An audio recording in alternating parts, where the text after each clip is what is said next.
नमस्कार। चुनावी पंच लेकर एक बार फिर हाजिर हूं मैं राजीव।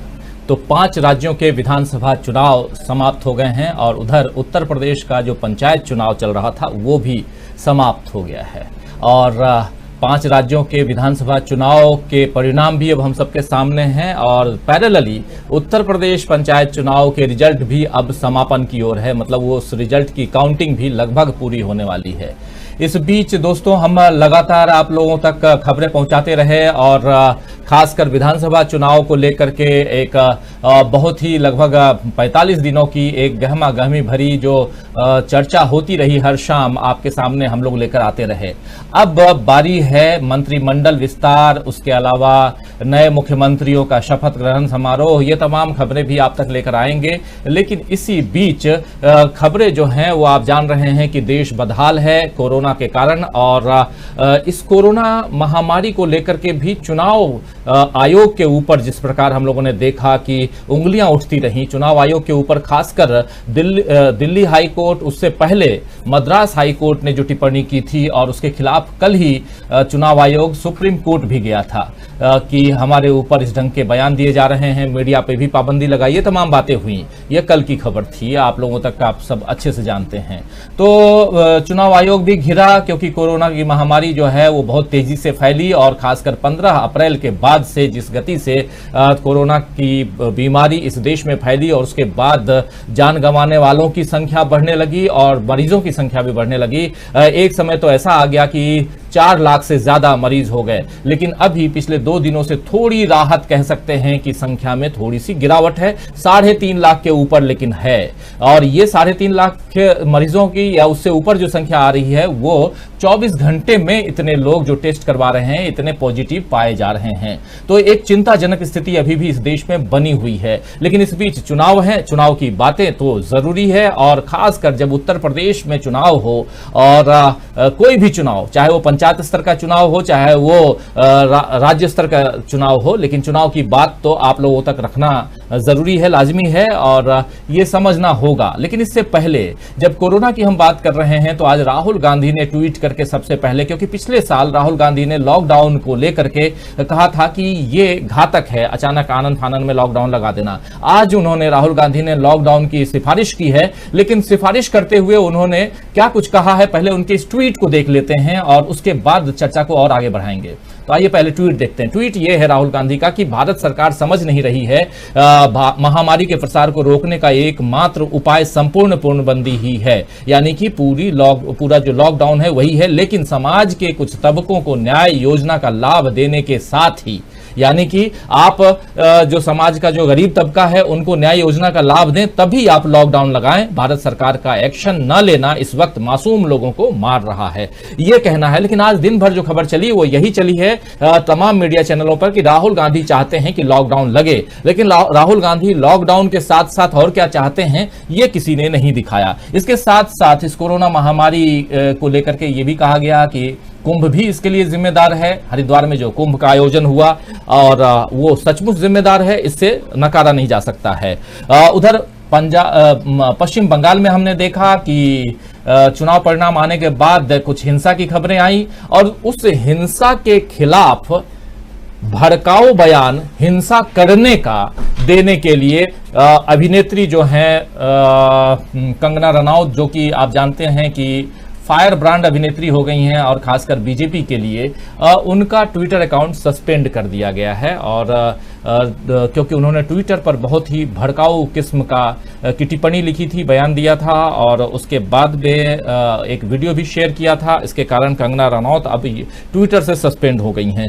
लेकिन ये तमाम बातें होती रहेंगी दोस्तों। सबसे इंपॉर्टेंट बात यह है कि यूपी में क्या हो रहा है, क्यों हम कह रहे हैं कि यूपी में भाजपा की हालत बिगड़ गई है और भाजपा जो है अभी संकट में है, क्यों ऐसा हम कह रहे हैं, ये समझना होगा। और इसको समझने के लिए हमारे साथ कई तमाम हमारे साथी जुड़े हुए हैं। आइए सबसे पहले सबका परिचय करवाऊं और आप सबका उससे पहले मैं इस कार्यक्रम में स्वागत करता हूं, इस्तकबाल करता हूं मैं अपने तमाम दर्शकों का, साथियों का, शुभचिंतकों का जो अब तक हमारे साथ जुड़ गए हैं, जो जुड़ने वाले हैं। लेकिन सीधे अब हमारा जो पैनल है उसके तरफ बढ़ेंगे और हमारे साथ जुड़े हुए हमारे तमाम साथी इस वक्त आप देख रहे हैं अजय सिंह जी वरिष्ठ पत्रकार हमारे साथ जुड़े हुए हैं, हमारे साथ सीधे लखनऊ से अवनीश कुमार जुड़े हुए हैं, हमारे साथ जुड़े हुए हैं अमलेंदु उपाध्याय और हमारे साथ जुड़ गए हैं आनंद भदौरिया जी। अगर सुन पा रहे हैं, बहुत स्टिल उनका वो मिल रहा है, तो आनंद भदौरिया जी अभी जुड़े नहीं हैं शायद। तो खैर आनंद भदौरिया का परिचय आपको दे दूं कि आनंद भदौरिया समाजवादी पार्टी के एमएलसी हैं इस वक्त, और समाजवादी पार्टी के एमएलसी या समाजवादी पार्टी का कोई नुमाइंदा हमारे साथ क्यों है ये हम इसलिए बताना चाहते हैं क्योंकि पंचायत चुनाव आप जान रहे हैं उत्तर प्रदेश का, और इसमें समाजवादी पार्टी काफी अच्छा प्रदर्शन करती हुई दिखाई दी है। हालांकि आपको बता दूं कि ये पूरा का पूरा चुनाव जो है वो कहीं से भी पार्टी बेस्ड नहीं है, लेकिन पार्टी समर्थित जरूर है। तो क्या कुछ रहा है सूरत हाल खासकर पंचायत चुनाव का, उसके लिए सीधे चलेंगे हम हमारे साथी सहयोगी अवनीश कुमार के पास, लखनऊ से हमारे साथ जुड़े हुए हैं। अवनीश जी, आप अगर सुन पा रहे हैं तो क्या सूरत हाल है, क्या कुछ है पंचायत चुनाव को लेकर के और क्या रिजल्ट आए हैं, जरा वो पूरा बताइए, उसके बाद चर्चा आगे बढ़ाते हैं। सर देखिए, अगर रिजल्ट पर नजर डालें तो सपा सबसे बड़ी पार्टी के रूप में सामने आ रही है, और वो भी वहां पर सामने आ रही जो शिकली बीजेपी के गढ़ हैं। चाहे आप कानपुर की बात कर लें या फिर आप बात कर लें अयोध्या की या आप बात कर लें काशी की, यहाँ पर जिला पंचायत में सबसे अधिक सीटें सपा ने जीती हैं। ठीक है और जो सबसे बड़ी एक दूसरी बात है, जैसे कहा जाता है कि जो जिला पंचायत के चुनाव हो या ये नगर निगम के चुनाव हो, जिसकी सत्ता होती है उसकी सीटें ज्यादा होती हैं, पर ऐसा इस बार देखने को कुछ मिल नहीं रहा है। और कहीं ना कहीं सबसे खास बात यह है सर, आम आदमी पार्टी ने भी अपना खाता खोल लिया है। आम आदमी पार्टी ने भी? जी हाँ, आम आदमी पार्टी ने अपना खाता खोल लिया है सर जी।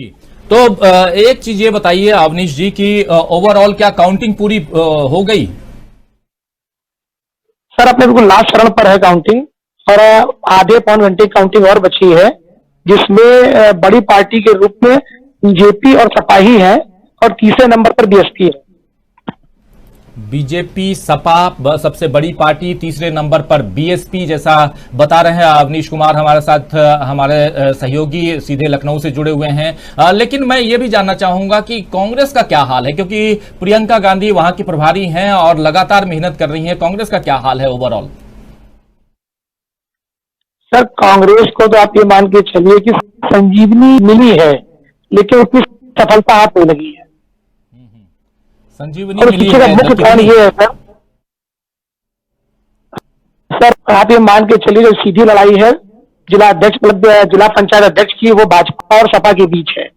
कांग्रेस सहयोगी पार्टी बन सकती है, किसका सहयोग करती है तो समय बताएगा, लेकिन सीधे तौर पर वो इस स्थिति में नहीं है कि उसका कोई अध्यक्ष निकल के आवे। इसका आप ये मानिए कि जिंदा हो गई, संजीवनी मिल गई है।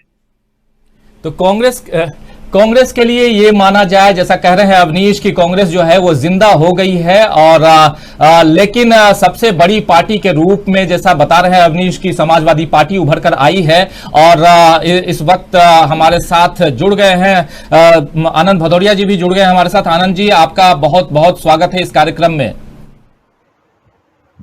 जी धन्यवाद आपका। आनंद जी, एक तो हालांकि हम देख रहे हैं कि अभी काउंटिंग, जैसा बताया जा रहा है कि काउंटिंग अभी भी चल रही है और आखिरी दौर पे है, और ये पंचायत चुनाव कहीं से भी पार्टी बेस्ड चुनाव नहीं है। पार्टी के सिंबल पर चुनाव तो प्रत्याशी नहीं लड़े, लेकिन पार्टी समर्थित उम्मीदवार जरूर हैं, और इस आधार पर यह कहा जा रहा है कि सबसे बड़ी पार्टी इस पंचायत चुनाव में आपकी पार्टी बनकर के निकली है। हालांकि बीजेपी का भी यहां दावा यह है कि बहुत सारे जो निर्दलीय उम्मीदवार जीत कर आ रहे हैं, वो, या जिसे अदर्स कह सकते हैं या अन्य कह सकते हैं, निर्दलीय क्या कहें, हम सब निर्दलीय ही हैं, ये लोग जो हैं वो भी उनके समर्थित हैं। क्या ये ऐसा कुछ है, क्योंकि आप चूंकि ऑलरेडी पॉलिटिक्स में हैं, पॉलिटिक्स कर रहे हैं, ऐसा है जो दावा बीजेपी कर रही है? देखिए, उत्तर प्रदेश जब भारतीय जनता पार्टी ने पूरी ताकत पंच के चुनाव की तैयारी शुरू की। अधिक जिला पंचायत सदस्यों पर के दस्तखत से भारतीय जनता पार्टी उनके और उसी सूची से अधिक जो जिला पंचायत सदस्य के उम्मीदवार उन्होंने उतारे थे 800-900 के आसपास आ रही हैं। 1000 का आंकड़ा भारतीय जनता नहीं छू पाई है। बुरी तरीके से भारतीय जनता पार्टी गांव के लोगों ने पराजित किया है, उनको दिखाया है। समाजवादी पार्टी का है बहुत तौर पर उतारे थे। आनंद भदौरिया जी, आपकी आवाज बिल्कुल नहीं मिल पा रही है। मैं अपने प्रोड्यूसर से कहूंगा कि जो टेक्निकल खामी है जरा दूर करें, लेकिन सीधे आऊंगा अपने तमाम दूसरे साथियों के बीच में। सीधा एक बार एक कमेंट चाहता हूं। सबसे पहले अमलेंदु जी आपके पास आना चाहूंगा। ओवरऑल जो पंचायत चुनाव है और उसमें हम देख रहे हैं, क्योंकि ये एक झटका है बीजेपी के लिए, और खासकर 6 महीने बाद जब उत्तर प्रदेश में चुनाव है, और वैसे में पंचायत चुनाव में बीजेपी जिस प्रकार कहा जा सकता था कि बिल्कुल दूसरी पार्टियों का, क्योंकि अगर 350 सीटों के साथ में बीजेपी आज वहां पे राज कर रही हो 325 सीटों के साथ में, और उसके अलावा आप देखिए 80 की 80 सीटें अगर चली जाती हैं इधर लोकसभा में, तो वैसी स्थिति में क्या कहा जा सकता है, 80 तो नहीं लेकिन ऑलमोस्ट कह यही सकते हैं, क्योंकि शानदार प्रदर्शन रहा था लोकसभा में भी बीजेपी का। ऐसे में पंचायत चुनाव वो भी 6 महीना पहले होना, और उसमें बीजेपी संघर्ष करती हुई दिखाई दे अगर उत्तर प्रदेश में, तो क्या कहेंगे ओवरऑल? एक झटका तो खासकर पश्चिम बंगाल के लोगों ने तो बीजेपी को दिया ही है, और ये भी दूसरे रूप में अगर देखें तो क्या उत्तर प्रदेश के लोगों ने भी झटका ही दिया है? और ये क्या कारण हो सकता है? इस झटके का कारण क्या हो सकता है? क्या कोरोना है या कुछ और है? क्या किसान आंदोलन है? अमलेंदु जी, देखिए, मुझे लगता है कि इसके पीछे किसान आंदोलन भी एक महत्वपूर्ण कारण होना भी महत्वपूर्ण कारण है, क्योंकि जिस समय चुनाव हुए उत्तर प्रदेश में, वो एकदम ऐसी स्थिति थी कि कोरोना था वो पीक पे पहुंच चुका था उत्तर प्रदेश में। लगातार आंकड़े उसे छिपाए जा रहे थे को मिला के, और जबरदस्ती कर्मचारियों से ड्यूटी करवाई जा रही थी, वो कोरोना पॉजिटिव हुए थे तब भी। अभी मैं खबर पढ़ रहा था कि एक महिला थी, वो गर्भवती थी, और उससे ड्यूटी करने के लिए कहा जा रहा था। उसका पति था, गया था, रात की ड्यूटी मत कराइए, और आखिरी टाइम पे उसको अस्पताल में भर्ती कराना पड़ा। ना बच्चा बचा, ना वो टीचर बची।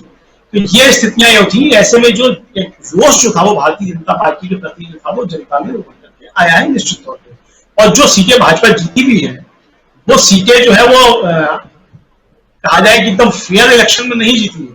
चुनाव आयोग का जिस तरीके का प्रबंधन होता है, और खासतौर से पंचायतों के चुनाव में जो चुनाव आयोग होता है, तो सीधे सीधे सरकारी कर्मचारी जो है राज्य सरकार के, वही उसको सब करते हैं, वही उस तरह चुनाव आयोग एक तरीके से होते हैं। तो आप उनसे कुछ भी करवा सकते हैं, इधर की उधर करवा सकते हैं। जितनी जगह रिकाउंटिंग करा करके भारतीय जनता पार्टी के जिसको जिताया गया है, तो वो सब चीजें जो है वो जबरदस्ती जिताने वाली स्थिति है। और इसके पीछे अजय जी जैसे पहले बता चुके हैं, क्योंकि विधान परिषद में भारतीय जनता पार्टी बहुमत साबित करना चाहती है। अभी उसको समाजवादी पार्टी से पिछले दरवाजे से गठजोड़ करके जो है वो अपने विधेयक सब पास करा रहे होते हैं, और अब वो चाहती है कि समाजवादी पार्टी की निर्भरता खत्म हो जाए, और विधानसभा चुनाव से पहले पहले विधान परिषद में उसका जो है बहुमत एक तरीके से हो जाए कुल मिलाकर। तो यही इसके पीछे एक मुख्य कारण है।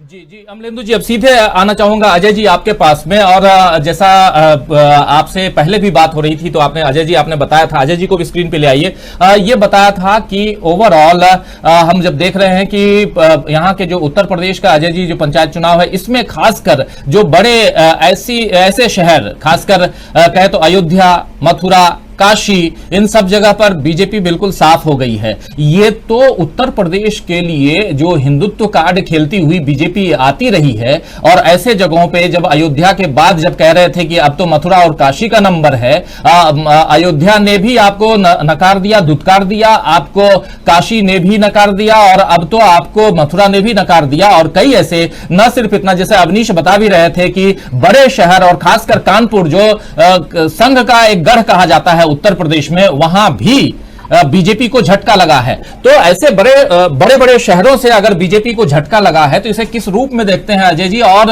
आनन फानन में इस कोरोना काल में चुनाव करवाना क्या ये भारी पड़ा उत्तर प्रदेश सरकार, योगी सरकार के लिए खासकर, हालांकि चुनाव तो चुनाव आयोग करवाता है, लेकिन सरकार की सहमति रहती है कहीं ना कहीं, ये हम सब जानते हैं। और इसके साथ साथ यही सवाल, एक सवाल इसमें और जोड़ता हूं जो अमलेंदु जी के साथ भी जोड़ा था, कि क्या पश्चिमी उत्तर प्रदेश को देखें तो किसान आंदोलन भी इसमें सहायक भूमिका निभा रहा है बीजेपी की दुर्गति के लिए?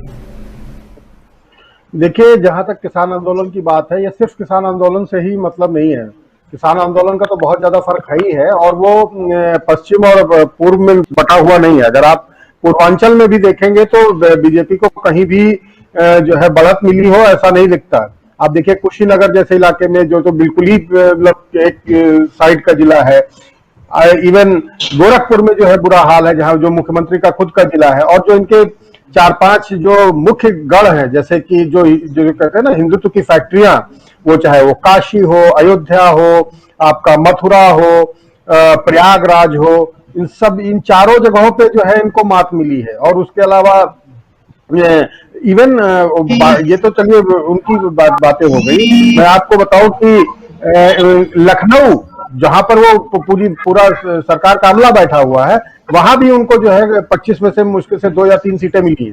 तो स्थिति बहुत ज्यादा, मतलब ये कहा जाए कि जो है ग्रामीण जनता ने एक बार मतलब इनको एक तरह का अल्टीमेटम दे दिया है। और वैसे अब लेकिन ये इसको सुधार पाने के लिए इनके पास कोई समय होगा वो भी मुझे अब लगता नहीं है, क्योंकि वैसे तो क्योंकि जनता की जो है याददाश्त बड़ी कमजोर होती है, तो 2-3 महीने में ही जो है बीत जाती है। लेकिन फिर भी मैं कहूंगा कि जो ये पीरियड है, कोरोना का पीरियड, वो कभी, क्योंकि इसमें जो है बहुत लोग बेरोजगार हुए हैं, और जिस समय जो जिसको बोलते हैं कि जो जितनी भी खाद के दाम है और जो यूरिया के दाम है, वो सब जो है काफी बढ़ गए हैं। मतलब इस तरह से बेवकूफ बनाया जा रहा है लोगों को। मान लीजिए मैं एग्जांपल के तौर पे कहता हूं कि मान लीजिए एक बोरी यूरिया का दाम 800 रुपए था, तो 800 रुपए आज भी है, लेकिन अगर वो उसमें जो है पहले जो है 50 किलो थी, तो अब 40 किलो की बोरी है। तो बोरी का दाम वही रखा है, लेकिन जो है वजन घटा दिया। तो इससे ये इस तरह की जब काम हो रहे हैं, तो वो किसान के ऊपर जो भी जो है ग्रामीण जनता है, उसके ऊपर वो सीधा असर गया है उस चीज का। और जो अब ये वही कहते हैं ना कि जो है भूखे भजन न हो गोपाला, ये लो अपनी कंठी माला। तो ये जो कंठी माला जो थी इनकी, अब ये वापस हो रही है। और मेरे ख्याल से, और सबसे बड़ी बात यह है कि समाजवादी पार्टी ने कोई इसके लिए कोई बड़ी रणनीति बना के जो है कोई किया हो, या ऐसा कोई तैयारी करके जो है इसमें आए हो, ऐसा कुछ नहीं था। और जबकि भाजपा लगातार इसको लेकर तैयारी कर रही थी।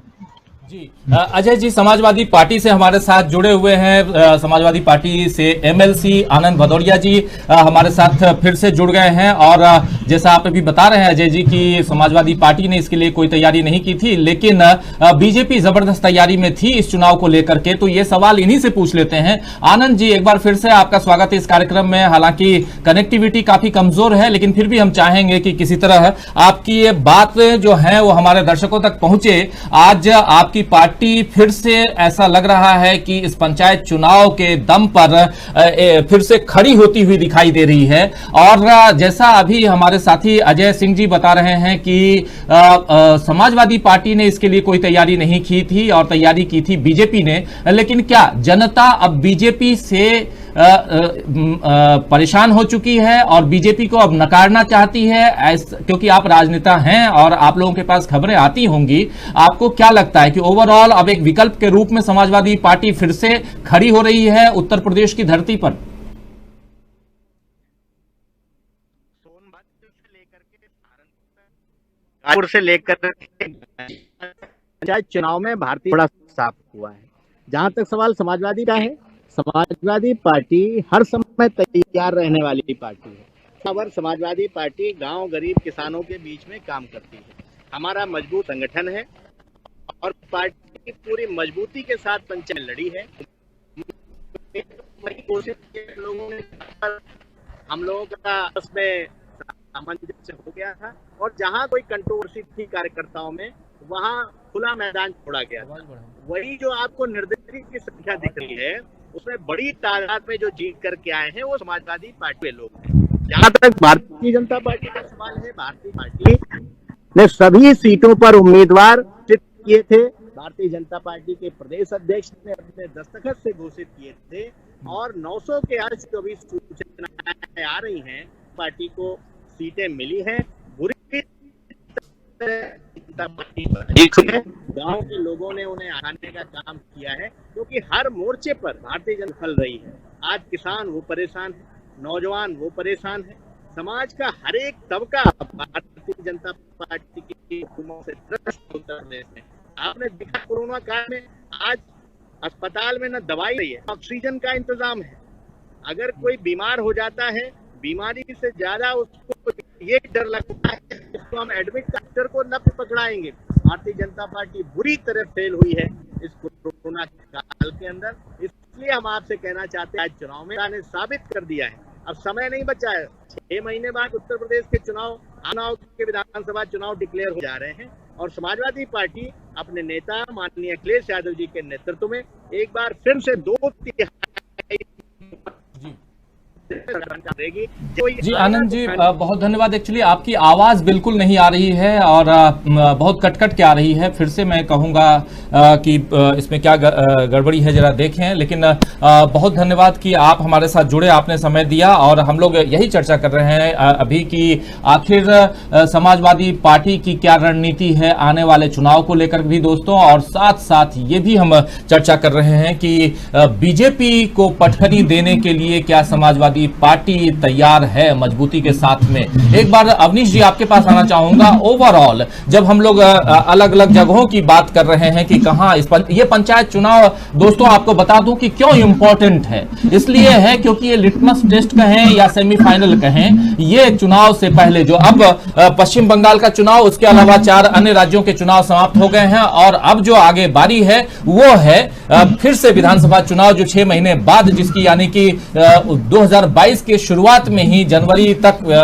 या जनवरी में या कहें तो दिसंबर में ही इसकी घोषणा हो जाएगी अगर सब कुछ ठीक रहा तो। कोरोना महामारी से ये देश जो है उससे उबर जाए और तमाम चीजें, तमाम परिस्थितियां ठीक हो जाएं तो लोग चुनाव आयोग फिर से और खासकर उत्तर प्रदेश का चुनाव जरूर करवाना चाहेगा। उत्तर प्रदेश के अलावा दोस्तों आपको पता है कि उत्तराखंड में भी चुनाव है, पंजाब में भी चुनाव है, गोवा में भी चुनाव है और मणिपुर में भी चुनाव है। तो ऐसे 5 राज्यों में चुनाव, उसके बाद फिर गुजरात में चुनाव। तो चुनाव ही चुनाव है और हम आपके सामने चुनावी पंच लेकर के हमेशा हाजिर हैं। तो आप हमारे कार्यक्रम को भी देखते रहिए और हमारे साथ तमाम साथी जुड़े हुए हैं। एक बार फिर से अवनीश जी आपके पास आना चाहूंगा। सवाल यही है कि पंचायत चुनाव के अब रिजल्ट आखिरी दौर में है और खासकर जैसे हम कह रहे हैं कि अयोध्या तो हाथ से निकला ही, मथुरा और काशी भी निकल गया हाथ से, बीजेपी के हाथ से, और संघ का गढ़ जो है कानपुर जिसे कहा जाता है वो हाथ से निकल गया, प्रयागराज भी हाथ से निकल गया, लखनऊ भी हाथ से निकल गया और खासकर जिस गंगा पुत्र को बनारस ने वहां शरण दी, वो गंगा पुत्र अपने इस छोटे से चुनाव में भी जीत अपने नाम पर नहीं दिला पाए ओवरऑल। और इतना ही नहीं, जैसे अभी अजय जी बता रहे थे कि गोरखपुर भी निकल गया। तो ये क्या संदेश देता है अवनीश जी, अगर बीजेपी के हिसाब से देखें तो क्या संदेश देता है? सर देखिए, ये संदेश सीधा सीधा ये दे रहा है कि जो बीजेपी पार्टी के कार्यकर्ता है या जो विधायक हैं वो जमीन छोड़ चुके हैं और समाजवादी पार्टी के साथ एक प्लस पॉइंट ये रहा है कि उन्होंने हार के बाद जमीन नहीं छोड़ी। क्योंकि अगर आप ये देखिए, जो चुनाव होते हैं प्रधान के या जिला पंचायत के, ये बेसिकली गांव के चुनाव होते हैं और ये सिंबल बेस पे चुनाव नहीं होते हैं। ना यहाँ सपा जीतती है ना यहाँ बीजेपी जीतती है। यहाँ पे जीतता है चेहरा, यहाँ पर जीतता है वो शख्स जो पूरी 5 साल लोगों के बीच जुड़ा रहता है। तो और गांव में आप इस चीज को अभी भी मानेंगे कि उत्तर प्रदेश में ग्रामीण क्षेत्र में उतने शिक्षित लोग नहीं हैं। उन्हें तो वो आदमी पसंद आता है जो उनके सुख दुख में खड़ा हो। तो आप ये मान के चलिए कि जितने भी हमारे ग्रामीण क्षेत्र हैं वहां पर सीधे तौर पर, जैसे 2000 इसके पहले जो 17 की इसमें योगी जी ने सेंध लगा दी थी और सपा को गिरा दिया था, अब वो सामने स्पष्ट हो रहा है कि ग्रामीण क्षेत्र में जो प्रत्याशी थे समाजवादी पार्टी के, वो कहीं ज्यादा अच्छे निकले हैं भाजपा के प्रत्याशियों से और वो जनता के बीच में इतना ज्यादा काम कर गए हैं कि उनको ग्रामीणों ने चुन लिया है। तो सीधी बात आप समझिए कि जो भी क्षेत्र से जुड़े विधायक हैं या सांसद हैं, उनके कार्यकर्ता हैं या पदाधिकारी हैं, उन्होंने जो जमीन छोड़ दी है, उन्होंने लोगों से मिलना छोड़ दिया, उसका ये नतीजा है। जी जी, हमारे साथ तमाम बहुत सारे साथी भी जुड़े हुए हैं और तमाम साथी जो हैं अपने अपने विचार भी रख रहे हैं और खासकर मार्वेल मिलिशिया ने लिखा है कि परिवर्तन की लहर है यूपी में। क्या ऐसा लगता है अविनाश जी की परिवर्तन की लहर है यूपी में? सर देखिए, इसके पीछे दो सबसे बड़े कारण हैं और यही स्थिति रही तो निश्चित तौर पे परिवर्तन की लहर है। अब 2022 में सरकार किसकी बनती है वो एक अलग विषय है, लेकिन मैं आपको ये बता दूं कि सरकार के सामने जो सबसे बड़ा मुद्दा रहा कोरोना। आप ये देखिए, मैं आपको बताऊं कि अगर आप कानपुर की बात कर लें, लखनऊ की बात कर लें, आसपास की बात कर लें, कोरोना में जितनी मौतें हुई हैं वो सबके सामने हैं। लेकिन कहीं ना कहीं सरकार ने आंकड़े में भी खेल किया। आप आंकड़ों में खेल कर सकते हैं, लेकिन उन आंसुओं को कैसे रोक सकते हैं जो आंसू घर में लोगों के बहे हैं। आप ये समझिए कि अगर आज भी सर मैं बताता हूं आपको कि गांव में अगर किसी की मृत्यु हो जाती है तो 8-10 दिन तक पूरे गांव में सन्नाटा रहता है और लोगों के अंदर एक दर्द होता है कि हमारा अपना चला गया। तो कहीं ना कहीं अगर आप सर देखें, पंचायत चुनाव के जो दूसरे चरण के बाद का नतीजा है वो भाजपा के खिलाफ है। पहले चरण में भाजपा अच्छी लड़ी है, लेकिन दूसरा, तीसरा, चौथा आप देखिए सपा सबसे अच्छा लड़ी। आप ये समझिए कि आम आदमी पार्टी ने पिछले 3-4 महीने पहले यहाँ पर तैयारी शुरू करी और आम आदमी पार्टी ने अपना खाता खोल लिया। तो कहीं ना कहीं नाराजगी स्पष्ट तौर पर योगी सरकार के खिलाफ जनता की है। हर महीने में योगी सरकार इस गुस्से को शांत करने में कामयाब रहती है कि नहीं रहती है, सबसे बड़ा ये सवाल है। क्योंकि सर आप 10 महीने का समय था आपके पास, आप तैयारियां कर सकते थे, लेकिन आपने ऐसा कुछ नहीं किया। और आज आप देख लीजिए, चाहे लखनऊ हो या कानपुर, रोड की मारामारी है, ऑक्सीजन की मारामारी। सर आप ये तो वो क्षेत्र देख रहे हैं जो हमारे मेट्रो सिटी बड़े शहर हैं। सर गांव के हालात मैं आपको बताता हूं कि गांव में जो सेंटर बनाए गए हैं कोविड के, पर भी सुचारू व्यवस्था नहीं है। तो ये कहीं ना कहीं इसकी नाराजगी, सबसे बड़ी नाराजगी है वो कोरोना की नाराजगी है। साथ साथ में जो गरीब वर्ग है गांव का, ज्यादातर मजदूर गांव से निकलता है, उसको बार बार ये जो पलायन करना पड़ता है, रोजगार उसका छिन रहा है, उसकी रोटी छिन रही है। तो कहीं ना कहीं सीधी नाराजगी जो सत्ता पक्ष में होता है उसको उठानी पड़ती है, और ये वही नाराजगी है जो योगी जी ने उठाई।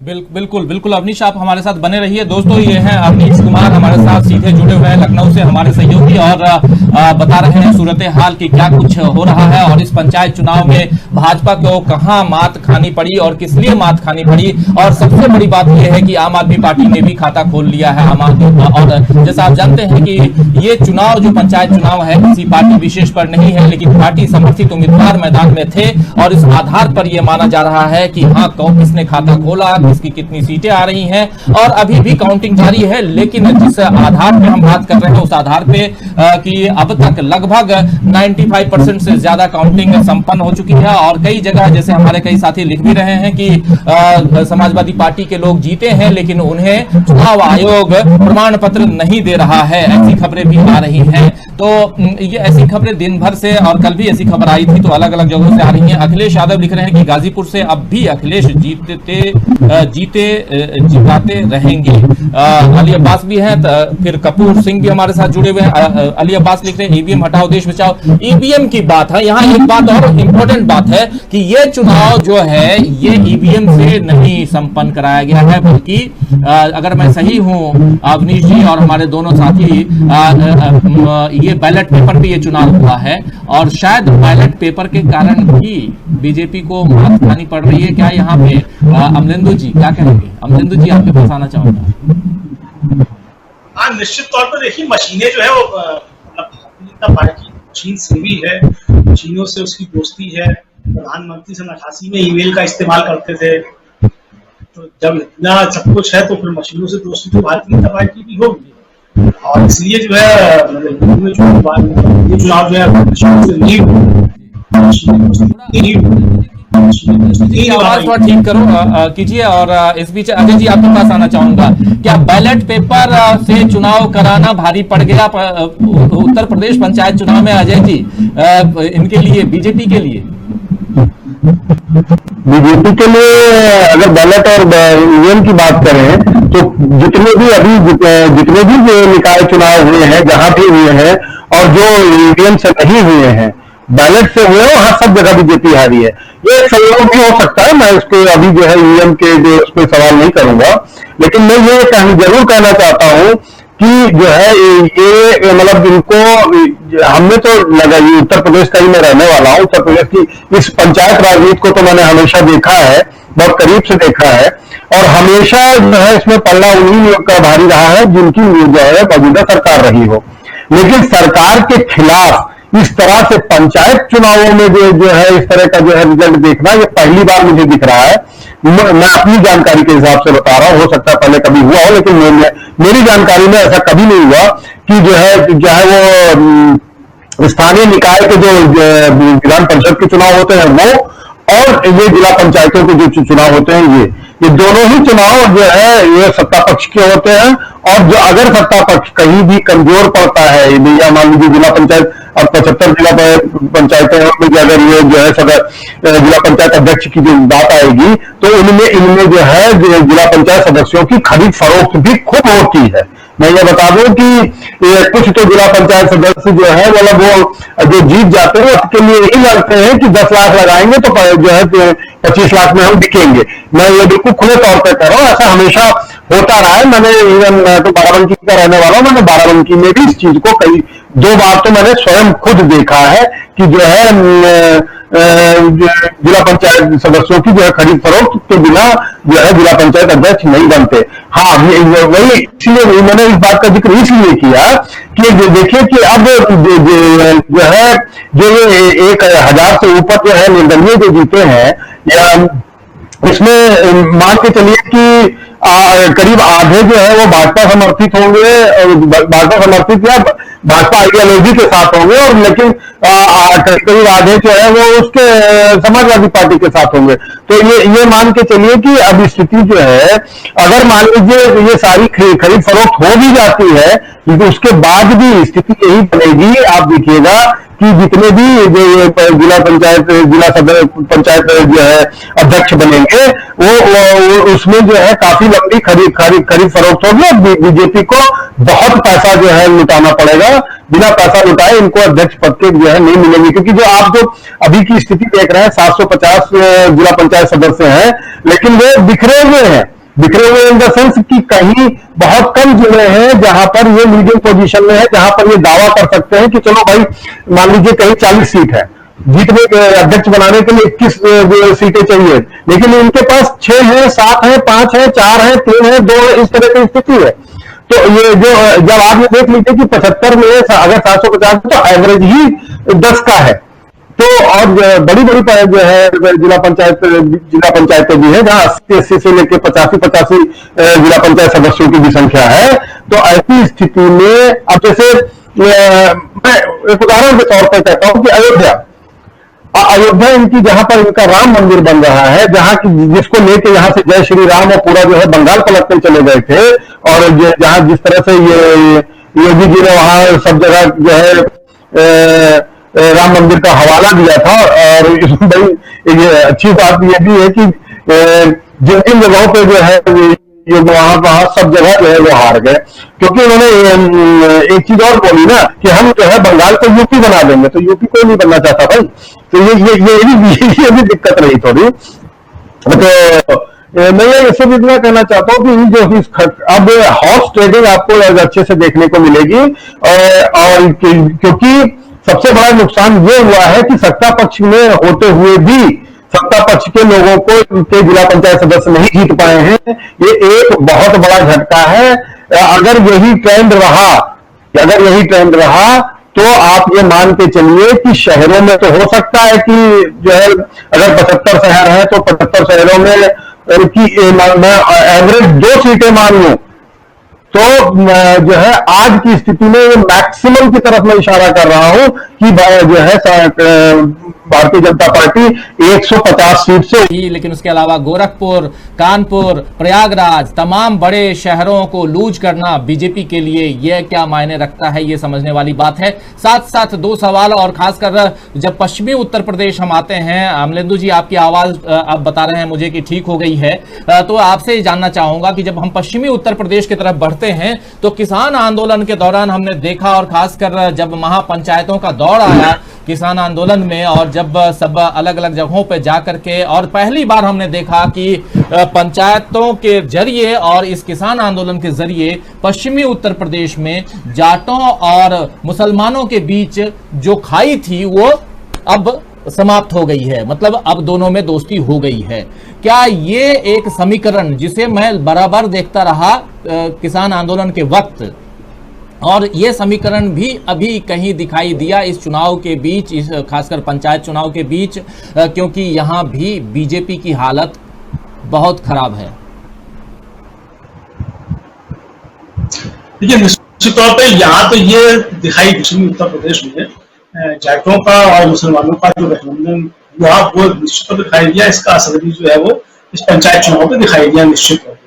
लेकिन जहां तक ये सवाल है कि भारतीय जनता पार्टी अब क्या सत्ता से बाहर हो जाएगी या 6 महीने के बाद जो चुनाव होंगे, या वो किस तरीके से जिला पंचायतों पर कब्जा करेगी, तो मुझे लगता है कि अभी भारतीय जनता पार्टी के पास देखिए पैसे की कोई कमी नहीं। जिला पंचायत अध्यक्ष सब अपने बना देगी, इसमें कोई दो राय नहीं है। एमएलसी भी सबको अपनी जिता देगी। और अगर मैं अजय जी की बात से सहमत हो जाऊं, 150 सीटें भाजपा को मिलेंगी चुनाव में, तो भी जो है वो सरकार भारतीय जनता पार्टी बना के ले जाएगी। क्योंकि अगर 150 सीटें भाजपा को मिल रही है तो 50 सीटें बसपा को भी देंगे, तो मिलकर सरकार बन जाएगी, कोई दिक्कत वाली बात नहीं है।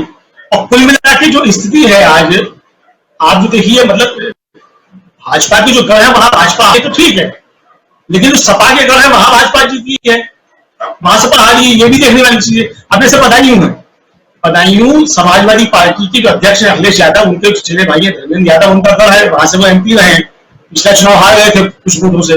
अब सलीम शेरवानी जो कांग्रेस के चुनाव थे वो भी सपा में शामिल हो गए, वाहन दल का भी समर्थन था। वहां जो है भारतीय जनता पार्टी जीती है 16 सीटें, हाई पिछला वो 14 सीटें, लेकिन अभी वो 16 सीटें जीती है और सपा 11 सीट जीती है। बसपा 5 सीट जीती है, 1 सीट कांग्रेस जीती है 1989 के बाद पहली बार, और 2 सीट जीता है वाहन दल। तो अब इसका किस तरीके से आकलन किया जाए, तो 11 जीते हैं और 14 जीते हैं निर्दलीय। तो ये मतलब इस पंचायत चुनाव के आधार पर मुझे लगता है कि अगर हम विधानसभा चुनाव की समीक्षा करेंगे तो वो थोड़ा जल्दबाजी हो जाएगी और सही निष्कर्ष पे हम लोग नहीं पहुंच पाएंगे, क्योंकि इसमें बहुत से कारण होते हैं। और जिस तरीके से शहरों से गए हुए लोगों ने खूब पैसा बहा करके और शराब बहा करके जिस तरीके से चुनाव लड़ा है, वो एक बहुत महत्वपूर्ण कारण है। और पैसे और शराब के सामने पार्टी की आस्था जो है वो एकदम रह जाती है। जो जीत के आए हो, चाहे सपा के हो, चाहे भाजपा के हो, चाहे निर्दलीय हो, कोई भी ऐसा नहीं होगा जिसने करोड़ों रुपया जो है इस चुनाव में खर्च ना किया हो तब वो ना जीता हो। तो ये स्थिति जो है, तो इस ऐसे में ये आकलन कर लेना कि भाजपा जो है पूरी तरीके से हार गई है और सपा जो है वो नंबर सरकार बना ले जाएगी, मुझे लगता है कि ये बहुत जल्दबाजी होगी। और सपा को इस घमंड में रहना बिल्कुल नहीं चाहिए। अगर उन्हें सरकार बनानी है तो उन्हें जमीन पर करना होगा। आप देखिए कि शहाबुद्दीन की मृत्यु हुई, अब घायल कोरोना से हुई या कोरोना से नहीं हुई जो हुई, लेकिन शहाबुद्दीन की मृत्यु के ऊपर लालू यादव और तेजस्वी यादव के ऊपर सवाल होना शुरू हो गए कि ये लोग साथ में खड़े नहीं हुए। उसी समय खबर आई थी कि आजम खान कोरोना पॉजिटिव है। अखिलेश यादव दीदी जियो दीदी का तो हैशटैग कर देते हैं, लेकिन आप आजम खान के लिए एक शब्द नहीं बोल पाते कि उनका इलाज कर। तो आप जब अपने लोगों के साथ खड़े नहीं है तो कैसे भरोसा कर लिया जाए कि आप जो चुनाव जीत लेंगे। तो समाजवादी पार्टी को निश्चित तौर पर सड़क पर उतरना होगा, और सड़क पर उतरे बिना राजनीति नहीं होती है। ममता बनर्जी ऐसे नहीं जीत रही है कि जो बीजेपी से नाराज होंगे उनको वोट देंगे। मतलब इस मुकाबले में कोई नहीं रहे, सड़क पर उतरना होगा और जनता से आपको संपर्क करना होगा। क्योंकि बहुत सी शिकायतें जहां समाजवादी पार्टी का नाम आता है तो दूसरे लोग जो हैं वो इनके कुछ नेताओं के नाम आगे रखते हुए चुनाव खराब कर देते हैं कि देखो ये आएंगे तो इनका राज होगा। तो ये जो एक चीजें हैं, इस पर भी समाजवादी पार्टी को बहुत मंथन चिंतन करने की आवश्यकता है और अपने पद जो है ठीक करने की आवश्यकता है। और सबसे बड़ी बात यह है कि उनके नेता को स्वयं जो है वो सड़क पर उतरने की आवश्यकता है। आप देखिए बनाई हुए अखिलेश यादव और अपने कार्यकर्ताओं से नहीं मिले, गाड़ी का शीशा नहीं उतारा, लोग खड़े हुए मारा लेकिन इंतजार करके रह गए। तो ये स्थितियां अगर होंगी तो ये पार्टी के लिए अच्छी नहीं है। आप मुगालते में रह सकते हैं कि लोग भाजपा से नाराज होंगे, हमको वोट देंगे, इसमें है तो ठीक है, कोई दिक्कत नहीं। बिल्कुल बिल्कुल अमलेंदु जी, अभी भी हालांकि आपकी आवाज में कुछ गड़बड़ है, मैं कहूंगा अपने प्रोड्यूसर से कि थोड़ा सा उसको ठीक करें, लेकिन अवनीश जी आपके पास आना चाहूंगा। जैसा अभी अमलेंदु जी बता रहे हैं, और खासकर जब समाजवादी पार्टी की बात कर रहे हैं हम और पंचायत चुनाव में देख रहे हैं कि एक संजीवनी की तरह इस पंचायत चुनाव के रिजल्ट जो आए हैं वो हो सकते हैं समाजवादी पार्टी के लिए, लेकिन इनका कहना है अमलेंदु जी का कि जब तक समाजवादी पार्टी सड़कों पर नहीं उतरेगी, जब तक अखिलेश यादव जो पूर्व मुख्यमंत्री हैं, 5 साल इतने बड़े सूबे के मुख्यमंत्री रहे, वो अपनी रणनीति नहीं चेंज करेंगे। और कई साथी हमारे लिख रहे हैं, कुछ लोग ये लिख रहे हैं कि जब तक सपा और बसपा साथ में नहीं आएगी तब तक आने वाले चुनाव में जो 2022 जनवरी फरवरी का चुनाव है 6 महीने बाद, उस चुनाव में सपा की सरकार नहीं बनेगी। ओवरऑल आपको क्या लगता है? आप चूंकि लखनऊ बैठे हुए हैं, आप पूरे प्रदेश में घूमते हैं, देखते हैं, हालांकि हमारे और भी दोनों जो हमारे एक्सपर्ट्स हैं, अमलेंदु जी भी यूपी से बिलोंग करते हैं और अजय जी भी यूपी से, अभी बताया उन्होंने कि बाराबंकी से ये बिलोंग करते हैं और अभी चुनाव से पहले ये गए भी थे, देखकर आए भी वहां का, खासकर लखनऊ और बाराबंकी का क्या हाल है वो सब देख के आए हैं। ओवरऑल मैं अवनीश जी आपसे जानना चाहता हूं कि जब हम इस पंचायत चुनाव को लिटमस टेस्ट या सेमीफाइनल कह रहे हैं, तो ये जो चुनाव है ये समाजवादी पार्टी के लिए किसी ढंग का अलार्म भी है कि आप जब बिना काम किए हुए, बिना मेहनत किए हुए जनता आपको यहां तक पहुंचा रही है तो सरकार कुछ मेहनत तो कर लो। अखिलेश यादव जी सड़कों पे उतर आइए, आजम खान जी आज हॉस्पिटल में हैं, मतलब कोरोना हो गया इसलिए, हालांकि वो जेल में हैं, लेकिन उनके लिए आप ट्वीट तक नहीं करते हैं, उनके लिए आप उनके जल्द स्वस्थ होने की कामना तक नहीं करते हैं। हो सकता है कि टेलीफोन पर बात या कहीं और किसी ढंग से मैसेज पहुंचा रहे हों, लेकिन उनके समर्थकों के बीच ये मैसेज कैसे पहुंचे कि अखिलेश यादव जो हैं वो आजम खान को पसंद करते हैं और अपने नेता जो उनके पार्टी के सहयोगी हैं उनकी चिंता भी करते हैं, ये कैसे पता चलेगा? और लगातार आपके पास और भी खबरें आती होंगी, और ओवरऑल समाजवादी पार्टी की रणनीति कुछ समझ में आ रही है आपको अवनीश जी? क्योंकि आप धरती पे हैं, आप लोगों के बीच जाते हैं, समझते हैं, देखते हैं, उस आधार पर मैं ये जानना चाहता हूं।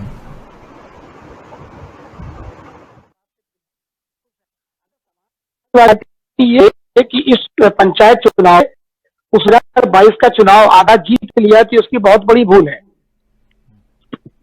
सबसे बड़ी उसकी ये भूल होगी, क्योंकि आपको बताऊं, ये मैं फिर रिपीट करता हूं कि ये जो चुनाव था पंचायत चुनाव का, ये बेसिकली चुनाव कार्यकर्ताओं का था और चेहरे का चुनाव था, ग्रामीण चेहरे का चुनाव था, उन लोगों का चुनाव था जो गांव वालों के बीच 5 साल तक रहे, मेहनत करी, तो 5 साल पहले से तैयारी कर रहे थे कि मुझे चुनाव लड़ना है, और वो हर आदमी के सुख दुख में शामिल थे, खड़े हो रहे थे। ये जीत उनकी है, बस इतना है। क्योंकि समाजवादी पार्टी के बैनर तले थे तो समाजवादी पार्टी के कहला रहे हैं। इस सबसे बड़ी बात क्या है कि आप खुद सोचिए कि क्या पंचायत चुनाव में कहीं अखिलेश यादव गए? नहीं गए। या कोई बड़ा नेता कहीं गया? नहीं गया। यानी कि सीधे तौर पे ये जो चुनाव जीता है, ये प्रत्याशी ने अपनी मेहनत, अपनी दम पर जीता है।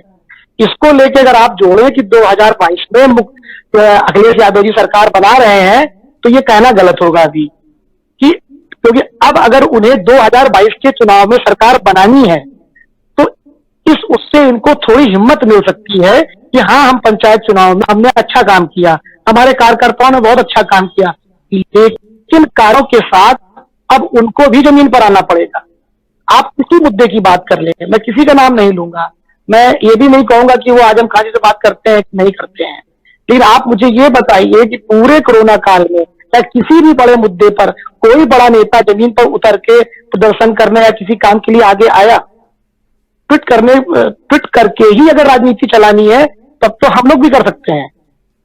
तो आप अगर 2022 का चुनाव उन्हें हकीकत में जीतना है और योगी जी के खिलाफ जो चीजें तैयार हुई हैं जनता के मन में, उसको अपनी तरफ मोल्ड करना है, तो उन्हें जनता के बीच में आना होगा और उनको अपने साथ में खड़ा करना होगा, उनके सुख दुख को समझना होगा।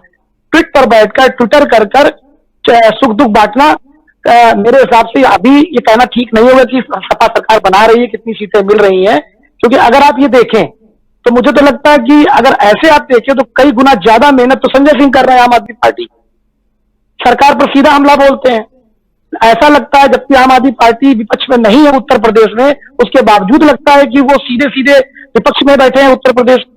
तो क्या मैं कह दूं कि आम आदमी पार्टी सरकार बना रहा है? सर ऐसा नहीं है। देखिए, आज की डेट में ये कहना गलत होगा सरकार कौन बना रहा है। सब जिसको सरकार बनाना है उसे जनता के बीच आना पड़ेगा। हाँ, ये जरूर है, ये सेमीफाइनल था और ये कार्यकर्ताओं का चुनाव था। कार्यकर्ताओं ने अपने नेताओं को बता दिया है कि हम जमीन पर थे, हमारी मेहनत देखिए आपके सामने है, अब साहब आप भी आ जाइए ताकि मुख्यमंत्री की कुर्सी हम आपको दिलवा सके। तो इसलिए मैं अमलेश जी की बात से बिल्कुल सहमत हूं और दूसरे वाले जो हमारे साथी है उनकी बात से मैं सहमत हूं, बट कितनी सीटें मिलेंगी भाजपा को इस बारे में कुछ नहीं कह सकता हूं। जी और रही ईवीएम और बैलेट, अजय, सीधे आपके पास आना चाहूंगा। जैसा अभी बता रहे हमारे साथी अमलेंदु उपाध्याय जी हैं और अजय जी हैं और साथ में जुड़े हुए हैं सीधे लखनऊ से हमारे साथी अवनीश कुमार, जो आपको वहां का सूरत हाल बता रहे हैं। ओवरऑल बहुत सारे हमारे साथी जुड़े हुए हैं जो उत्तर प्रदेश से हैं या जो यूपी को लेकर के, यूपी की राजनीति को लेकर के उस पर बहुत ही गहरी जो पैठ रखते हैं, उनकी नजर बिल्कुल वहां टिकी हुई है। और इस वक्त देखिए दोस्तों, अगर यूपी बीजेपी फिर से जीतती है तो ये मान के चलिए कि आने वाला जो 2024 का चुनाव होगा वो बीजेपी के लिए 2024 का चुनाव यानी मोदी जी को फिर से प्रधानमंत्री की कुर्सी पर बैठाने के लिए बहुत ही उपयोगी साबित होगा। और बीजेपी अगर हारती है तो ये भी मान के चलिए कि मोदी जी के लिए 2024 का चुनाव बहुत ही कठिन होने वाला है। लेकिन इस वक्त जैसा अजय जी अभी थोड़ी देर पहले बता रहे थे कि आज की तारीख में 150 सीटें बीजेपी को आती हुई दिखाई नहीं दे रही हैं। यहां पे दो बातें हैं अजय जी, 150 सीटें आए या जो भी, क्योंकि 6 महीने में बहुत कुछ होना है। यहाँ पॉलिटिक्स में हम लोग जानते हैं कि आज कुछ और है, कल कुछ और हो जाता है, पूरा का पूरा खेमा जो है वो पलट जाता है। और खासकर पश्चिम बंगाल में हमने देखा कि कैसे अंतिम समय तक टीएमसी के कई नेता, मतलब लाइन लगी हुई थी, जैसा कि बीजेपी के नेता कहते थे, खासकर अमित शाह से लेकर जेपी नड्डा तक की, अभी तो देखो बहुत लोग आने वाले हैं। लेकिन इसमें से अभी हम लोगों ने ये भी देखा वहां पे कि ममता बनर्जी की टीम को छोड़ करके और उनके साथ को छोड़ करके बहुत लोग तो गए, लेकिन उसमें से कईयों लोग जो है वो चुनाव हार गए। अब यहाँ पर उत्तर प्रदेश में आज एक जनाधार के साथ और भी खास जनाधार के साथ, जो कि 325 के आंकड़े अगर हो तो 403 सीटें हैं वहां पे उत्तर प्रदेश में दोस्तों विधानसभा की, उसमें से 325 सीटें अगर बीजेपी लेकर के आए तो आप समझ सकते हैं कि कैसी सरकार होगी इस वक्त तक। लेकिन क्या बीजेपी का अहंकार, क्या बीजेपी का इस कोरोना काल में काम ढंग से नहीं करना, क्या खासकर अभी जो 6 महीने पहले से किसानों का आंदोलन चला, उस आंदोलन में बीजेपी का किसानों का साथ नहीं देना, ये तमाम बातें, ऐसे फैक्टर्स, उसके अलावा जो लोग दिल्ली, एनसीआर और तमाम दूसरे बड़े शहरों से लौट करके गए हैं लॉकडाउन के खासकर दौरान या कोरोना काल में जिनकी नौकरियां चली गई उस दौरान, और वो अब गांवों में बैठे हुए हैं और वो निराश हैं, हताश हैं, महंगाई है, बेरोजगारी है, ये तमाम हैं। और उसके अलावा जो लोग आज की तारीख में बीमार हैं उनके लिए हॉस्पिटल की सुविधा नहीं है, और अगर ऑक्सीजन की कमी है तो ऑक्सीजन गैस नहीं मिल रही है, अगर मर गए तो शमशान में जगह नहीं है, वहां भी लाइन लगी है, कब्रिस्तान में जगह नहीं है, वहां भी लाइन लगी हुई है। तो ये सारे फैक्टर क्या आपको लगता है अजय जी की आने वाले समय में बीजेपी को बहुत ज्यादा रुलाने वाले हैं, ऐसा आपको लगता है? या बीजेपी अपने धड़े पर काम करेगी जैसा कर रही है कि आप कुछ भी कर लो? क्योंकि और ये बात दोनों अलग अलग फैक्टर हैं अजय जी। आप जब आप उत्तर प्रदेश की बात करेंगे तो सामने चुनाव है, और जब आप केंद्र की बात करेंगे तो अभी तो बहुत दूर है, तो इसलिए दोनों फैक्टर अलग अलग हैं। देखिए, मैं सिर्फ इतना एक चीज क्लियर करना चाहता हूं कि मैंने अपने पुराने विश्लेषण में जो 150 सीटों की बात की, मैंने सिर्फ और सिर्फ भाजपा के बारे में बात की। मैंने कतई नहीं कहा कि जो है वो सपा सरकार बनाने जा रही है, बसपा या कांग्रेस। तो मेरा आज की तारीख में जो जिस पार्टी के पास 325 सीटें हैं आज की स्थिति में, वो 150 सीट के लायक भी नहीं है। मेरा सिर्फ इतना कहना था, एक बात। दूसरी बात, जो ये 5 महानगरीय, जो मतलब उत्तर प्रदेश के जो 5 महानगर माने जाते हैं, उनमें से दिल्ली बात कर रहा हूं, आगरा, कानपुर, इलाहाबाद, बनारस और लखनऊ, इन 4 महानगरीय जिलों में से केवल और केवल आगरा ऐसी जगह है जहां पर जो है बीजेपी को बड़ा हासिल है। बाकी चारों जगहों पर ये बीजेपी मतलब पंचायत चुनावों का जो अभी जो अभी तो रिजल्ट नहीं कह सकते, रुझान ही कह लीजिए कि ये इसमें पीछे चल रही है। और मेरा इसलिए ये कहना है कि जो है वो सपा सरकार बना रही है, वो मेरा इनसे कोई इस बारे में मैं कहीं नहीं रहा। मैं सिर्फ इतना यह कह रहा हूं कि 325 वाली पार्टी आज 150 के सीट पे भी नहीं खड़ी है। और ये स्थिति मतलब ये एक अलार्म, बहुत बड़ा अलार्म जो है बीजेपी के लिए भी है कि वो इस स्थिति में कैसे आई। और साथ साथ समाजवादी पार्टी जो है काफी अच्छा कर रही है, जो नेक टू नेक टक्कर दे रही है। अभी बिल्कुल करंट की अगर मैं स्थिति कहूं तो इस समय 760 सीटों पे जो है समाजवादी पार्टी आगे है, जबकि 719 सीटों पे जो है बीजेपी आगे है। तो जो ये 30-40 सीटों का जो है अंतर है, बात 30-40 सीटों भर की नहीं है। बात यह है कि आप जैसे कह रहे हैं ना कि जो कि जैसा कि हमने अभी बंगाल चुनाव में भी देखा कि हम क्या समझे कि जो है बंगाल में जो है वो लेफ्ट पार्टियां या कांग्रेस एकदम से खत्म हो गई, नेस्तनाबूद हो गई। नहीं, ऐसा नहीं है। लेकिन वही होता है ना कि जो जीत रहा है उसको जिता दो।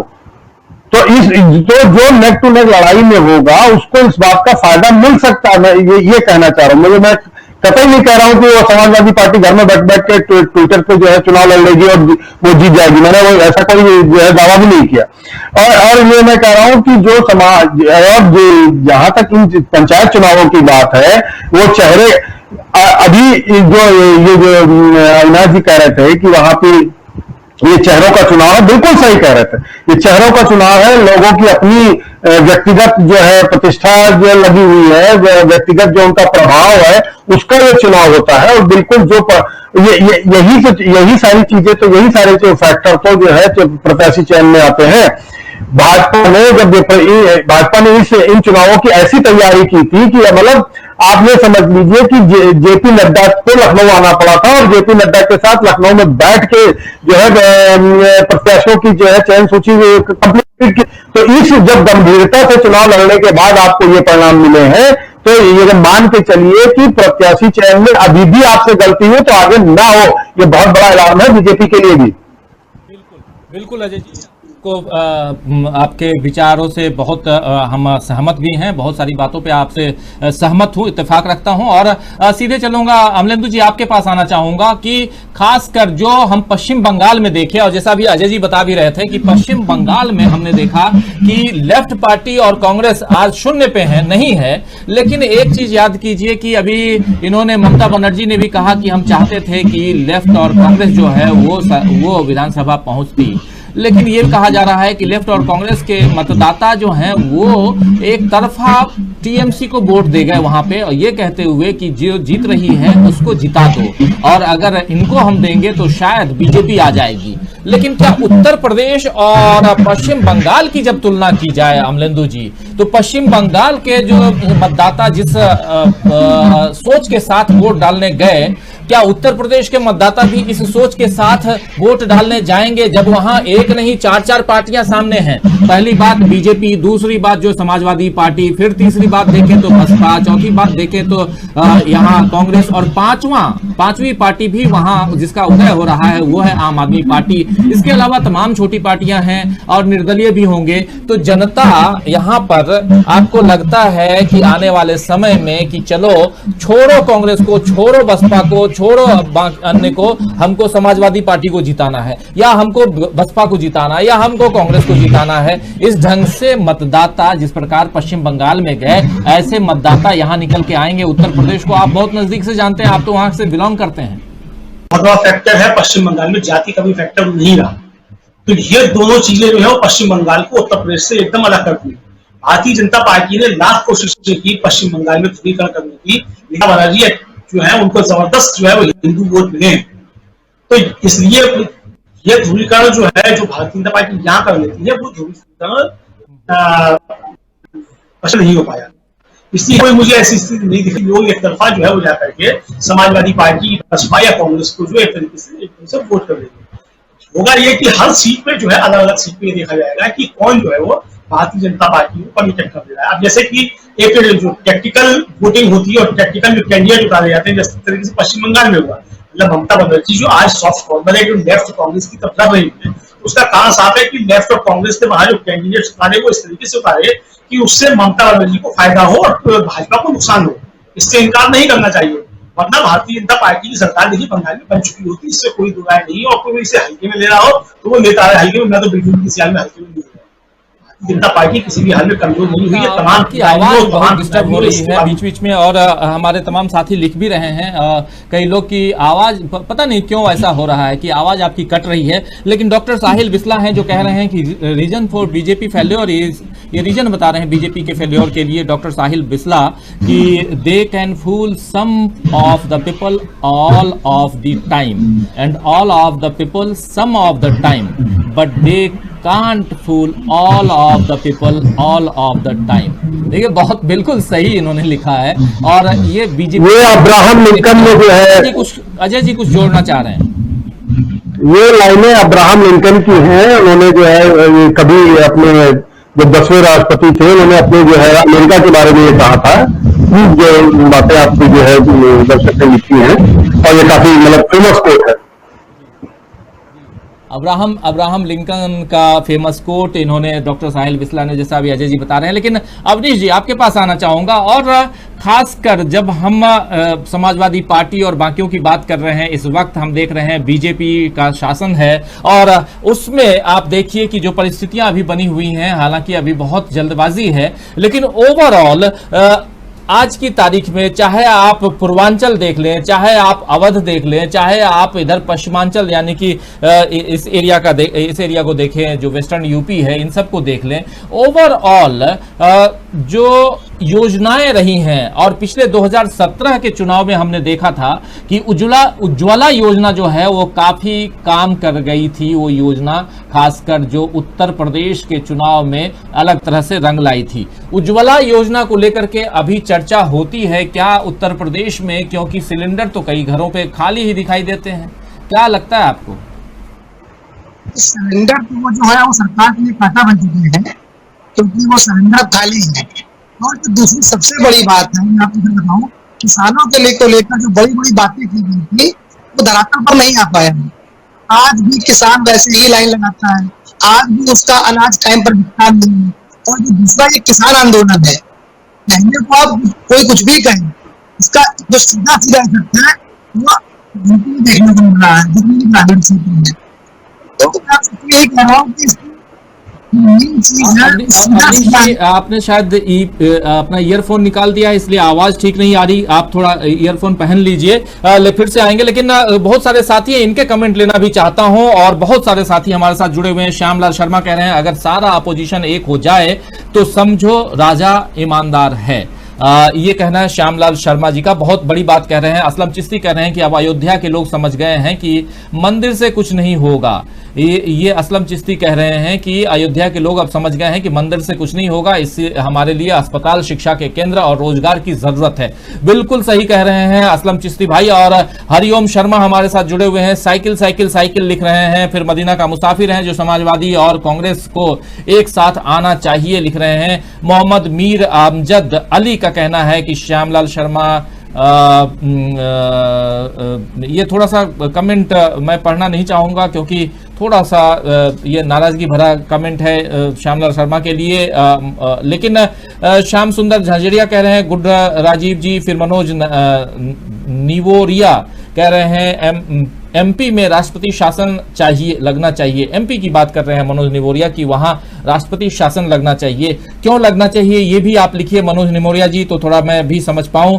रविंद्र सिंह कह रहे हैं वेरी नाइस। सनू मुस्कान हाय लिख रहे हैं। इसके अलावा बहुत सारे साथी लगातार कमेंट लिख रहे हैं हमारे साथ। तस्लीम खान हैं जो कह रहे हैं अभी से आप बीएसपी, कांग्रेस, आरएलडी सभी को साथ आना चाहिए। बिल्कुल, आरएलडी का नाम मैं जब बाकी पार्टियों का नाम ले रहा था, आरएलडी का नाम छूट गया था। ये भी एक पार्टी, तो 5 पार्टियां हैं और यूपी में ये जो 5 प्रमुख पार्टियां, ये लोग कौन किसके साथ, कौन किसके साथ नहीं, किसके सपोर्टर्स किधर जाएंगे, ये बहुत कुछ देखना होगा। बहुत ही मजेदार चुनाव होगा यूपी का। लेकिन अभी दोस्तों जो चुनाव संपन्न कराए गए हैं यूपी के जो पंचायत चुनाव, उस चुनाव में इस वक्त तक अगर देखें तो Samajwadi party number 1, BJP number 2, BSP number 3, Congress number 4 और आम आदमी पार्टी ने भी अपना खाता खोल लिया है। आरएलडी को कितनी सीटें हैं वो भी जरा जानना चाहूंगा, अगर हमारे साथी बता पाए तो। लेकिन उसके अलावा मिस्टर खान हमारे साथ जुड़े हुए हैं, विवेक कुमार साइकिल होनी चाहिए यूपी में लिख रहे हैं। उसके अलावा परमेश्वर हंसदा है हमारे साथ में, जो कह रहे हैं पार्टी को अलायंस करना चाहिए, नहीं तो जनता अपने आप अलायंस कर लेंगे। आशुतोष प्रजापति जय अखिलेश कह रहे हैं। मोहम्मद तनवीर आलम यूपी में सारे नेता अच्छे से मेहनत करेंगे तब बेहतर होगा। अखिलेश यादव हैं, थैंक्स सर, आप अच्छा दिखाते हैं, बहुत धन्यवाद अखिलेश यादव जी। मनीष कुमार हमारे साथ बने हुए हैं, नाइस कह रहे हैं। दिव्यांशु लालू यादव एसपी कह रहे हैं, ग्रेट महाराष्ट्र गवर्नमेंट 2020 कहना है, अब चोर चौकीदार तड़ीपार से देश को बचाना है। फिर दिव्यांशु भी हमारे साथ जुड़े हुए हैं। विनोद कुमार बीजेपी को तो देश से खत्म ही कर देना चाहिए। पूजा चौधरी गुड राजीव जी कह रही हैं। मदीना का मुसाफिर, फिर प्रहलाद सिंह कह रहे हैं राजा कितना ईमानदार है ये तो 2024 में पता चलेगा, पूरे देश को कंगाल कर दिया, तहस नहस कर दिया सब कुछ। तो मिस्टर खान मिस्टर भी, उसके अलावा असलम चिश्ती कह रहे हैं कि हम लोगों को पढ़ाया गया है कि अकबर अपने दरबार में 9 रत्न रखते थे, अनपढ़ होना अलग बात है और मूर्ख होना अलग। अनपढ़ भी अच्छी सोहबत में अच्छी समझ पैदा कर लेते हैं। नसरुद्दीन फारूकी भी हैं। तमाम साथी बने हुए हैं हमारे साथ में जो लगातार कमेंट कर रहे हैं दोस्तों, और आपके साथ साथ किशोर भी हैं जो कह रहे हैं, हम किशोर कुमार बोल रहे हैं आगे भी। किशोर मनीष भी हमारे साथ में। पूजा चौधरी लगातार गुड लिख रही हैं, फिर दिव्यांशु भी हैं, तमाम साथी, प्रिंस कुमार गुप्ता भी।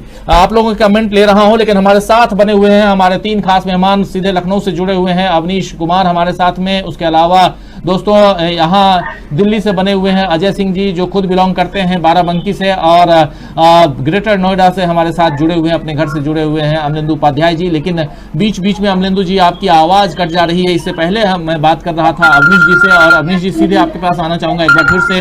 आपने ईपी अपना लगा लिया है क्योंकि सुना आवाज ईपी के कारण नहीं आ रही थी। अपनी बात को थोड़ा कंटिन्यू कीजिए, और जो चर्चा हम अभी कर रहे थे, खासकर जो सूरत हाल इस वक्त है उत्तर प्रदेश का, और उसमें जो पंचायत चुनाव है, बीजेपी दूसरे नंबर की पार्टी बनकर अगर पंचायत चुनाव में, और अभी आप जैसा कह रहे थे कि ये कार्यकर्ताओं का चुनाव है, बिल्कुल इस बात पर हमारे दोनों पैनलिस्ट भी मैं समझता हूं कि सहमत होंगे कि हाँ, पंचायत स्तर के जो चुनाव होते हैं वो कार्यकर्ताओं के होते हैं, लेकिन कार्यकर्ताओं ने समाजवादी पार्टी को दिखा दिया है कि हम लोग मजबूती से काम कर रहे हैं। अब हमारे नेता गण जो हैं ऊपर बैठे हुए, अखिलेश यादव से लेकर और तमाम नेता जो हैं, वो आप लोग अब ईमानदारी के साथ सड़कों पर उतरिए, हम आपके साथ हैं। लेकिन दूसरी तरफ बीजेपी जिस प्रकार डाउनवर्ड जा रही है, उसमें जिस राम मंदिर को पूरे देश में अलग अलग ढंग से उसके रोल मॉडल बना करके पेश करने की कोशिश की गई, और खासकर ये 5 चुनाव में, विधानसभा चुनाव में, इससे पहले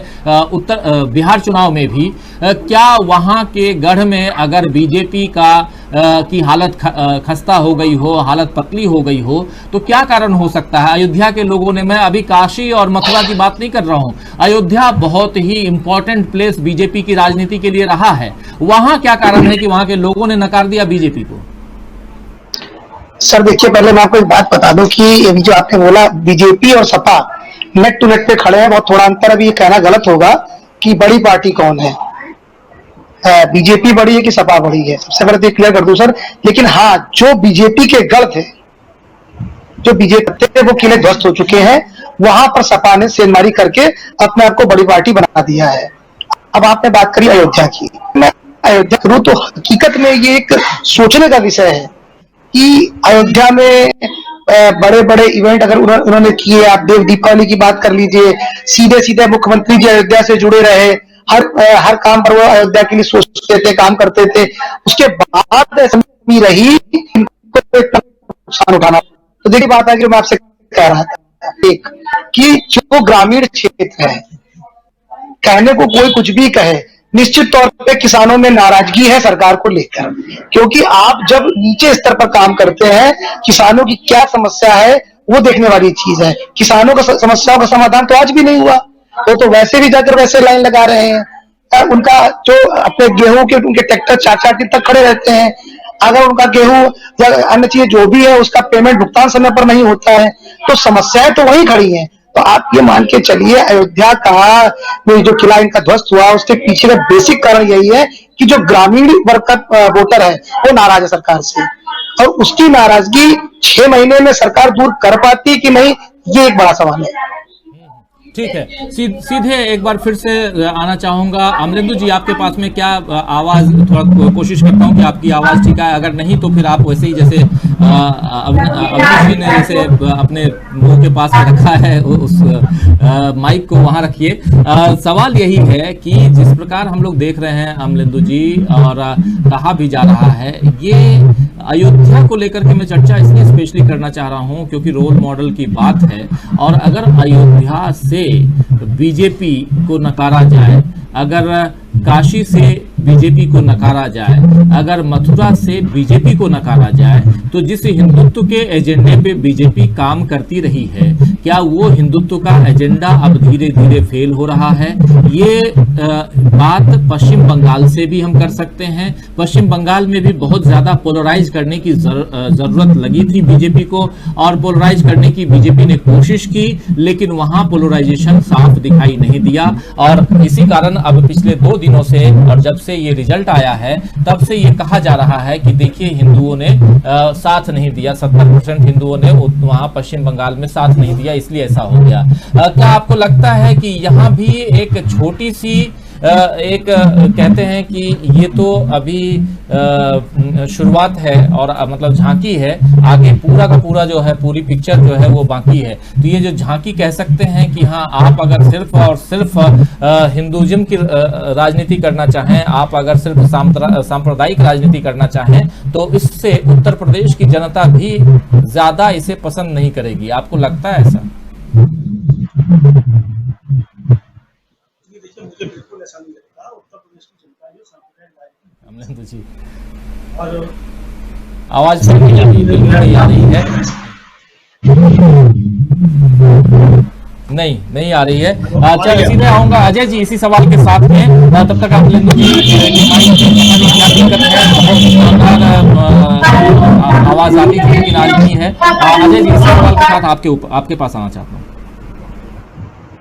मैं ये कह रहा था, अगर अयोध्या की बात करें हम, तो देखिए देश भर से जो है, सब जगह से जो है वो उसको चर्चा का केंद्र हमेशा अयोध्या रहा, लेकिन अयोध्या कभी भी सांप्रदायिक नहीं रहा। मतलब वहां पर हमेशा वो सेकुलर रहा। आज भी वहां पर हिंदू मुस्लिम सब लोग एक साथ ही, मतलब उस केवल अयोध्या नहीं, अयोध्या के आसपास अयोध्या जिले की मैं बात करूं तो वहां पर कभी भी सांप्रदायिक माहौल नहीं रहा, ना ही वहां कोई इस तरह के सांप्रदायिक दंगे हुए जहां पर मतलब कि हिंदू मुस्लिम के बीच में कोई खाई जैसी बात रही है, ऐसा कभी नहीं हुआ।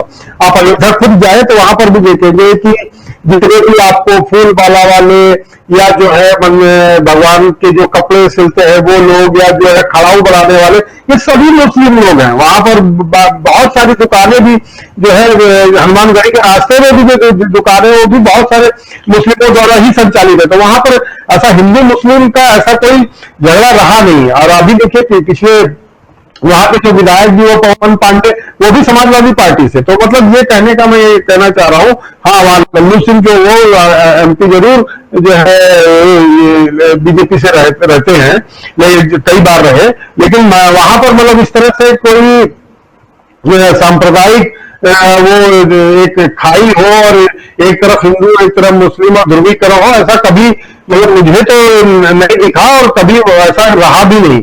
तो इसलिए वहां पर बांटना, बल्कि गोरखपुर उसमें उससे ज्यादा रहा। गोरखपुर में जो है हमेशा इस तरह का जो है संप्रदाय वो सद्भाव जैसी स्थिति नहीं दिखी। हमेशा जो है वो एक तरह से जो मतलब बाइपोलर रहा।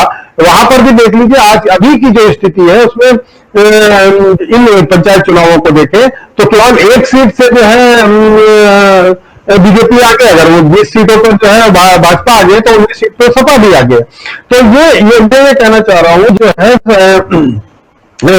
यहाँ पर आप विपक्ष के पास, मैं किसी पार्टी की बात नहीं कर रहा हूं, विपक्ष के पास ये मौका है कि जो पिछले चुनावों में 2017 में जो है 325 पर पार्टी टिकट सीट लाके एक पार्टी बिल्कुल मतलब क्लीन स्वीप कर गई, वैसी स्थिति अभी नहीं होने वाली जो आज की स्थिति में जो दिख रहा है। और मतलब अब सभी के लिए एक खुला मैदान है, चाहे वो कांग्रेस पार्टी हो, चाहे वो जो है समाजवादी पार्टी हो, बहुजन समाज पार्टी हो, या जो है आम आदमी पार्टी हो। मतलब ये कहने का मतलब ये है कि एक ऑप्शन देने के लिए सभी के पास मौका है। अब ये जरूरत है कि वो इस मौके को कैसे भुनाती है, लोगों के बीच में कैसे काम करती है, क्योंकि इतना तो दिख गया कि जो इस कोरोना काल में ये सरकार किसी हद तक जो है जनता की आकांक्षाओं को पूरी नहीं कर पाई, पहली बात। और दूसरी बात जो अभी उन्होंने अवनीश जी कह रहे थे किसानों को लेकर, तो जो पिछला जो अभी धान की जो फसल के बाद जो ये भयंकर असंतोष फैला था, मैं तो छोड़ दीजिए किसान आंदोलन के मुद्दे को, लेकिन किसान आंदोलन की बात अपनी जगह है।